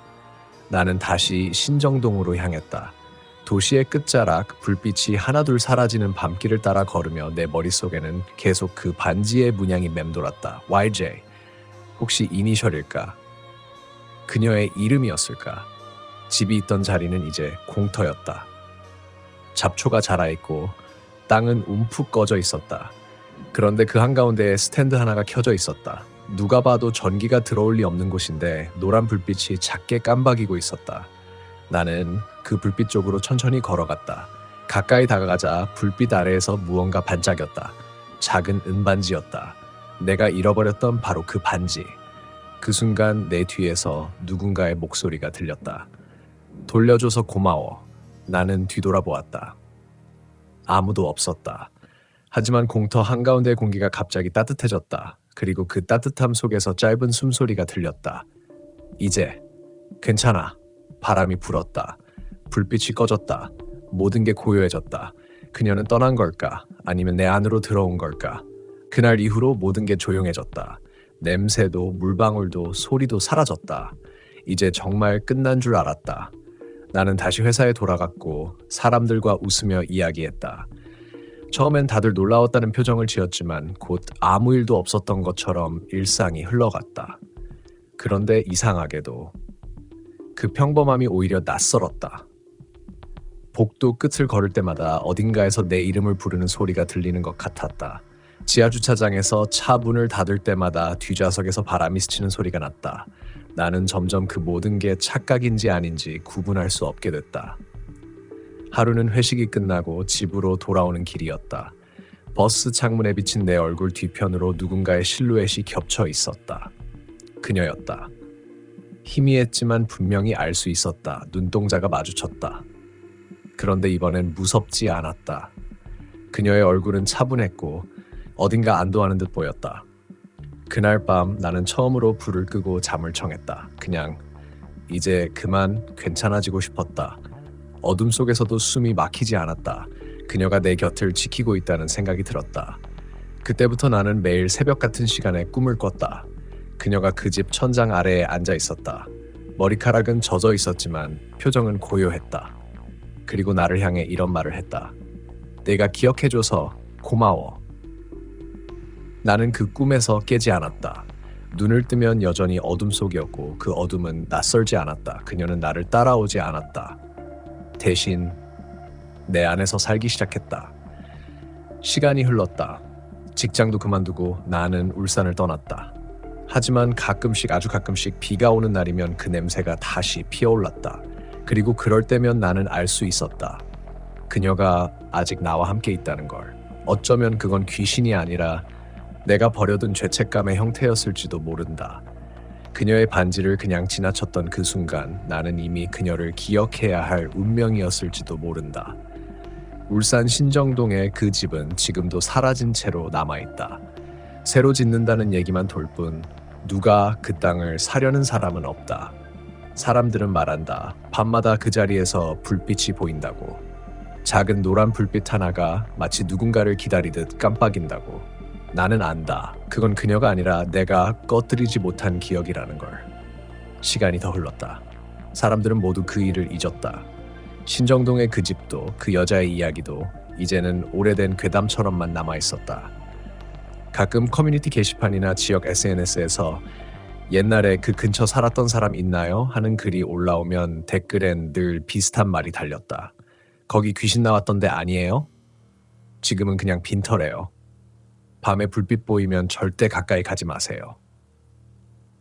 사람들은 웃으며 흘려보냈지만 나는 웃지 못했다. 그 불빛이 누군가의 기억이라면 그걸 무시하는 건 또 다른 망각이니까. 어쩌면 그건 단순한 귀신 이야기가 아니었다. 그녀는 단지 기억되고 싶었던 사람이었을지도 모른다. 누군가의 아내였고 딸이었고 누군가의 사랑이었을 것이다. 그런데 세상은 너무 쉽게 잊어버린다. 사람이 사라져도 그 이름 하나조차 남지 않는다. 그리고 그때마다 그들은 다시 나타난다. 기억해달라고. 잊지 말아달라고. 나는 가끔 울산으로 내려간다. 신정동 근처를 지날 때면 버스 창밖으로 그 공터를 본다. 아직도 아무것도 세워지지 않은 잡초만 자라는 자리. 비 오는 날이면 그곳에 희미한 노란 불빛이 켜져 있다. 아무도 없는 공간에 누군가가 여전히 불을 밝히고 있는 듯한 그 빛. 나는 그 불빛을 볼 때마다 차창에 손을 대고 조용히 인사한다. 잘 지내죠? 그러면 이상하게도 그 순간 차 안의 공기가 따뜻해진다. 비린내도 냉기조차도 없다. 그저 한 사람의 존재가 잠시 내 곁을 스쳐가는 것처럼 나는 더 이상 그날의 일을 무서워하지 않는다. 그건 나에게 주어진 기억의 의무이자 어쩌면 그녀가 마지막으로 건넨 인사였다. 내가 기억해줘서 고마워. 지금도 가끔 새벽녘에 눈을 뜨면 방 한켠에서 희미한 물방울 소리가 난다. 툭, 툭. 하지만 이제 나는 불을 켜지 않는다. 그 소리가, 그 냄새가, 그 공기가 모두 그녀의 안부처럼 느껴지기 때문이다. 이건 귀신 이야기일까? 아니면 기억의 이야기일까? 아마 둘 다일 것이다. 울산광역시 신정동 괴담, 그건 내가 만난 가장 슬프고 가장 진짜였던 귀신 이야기다.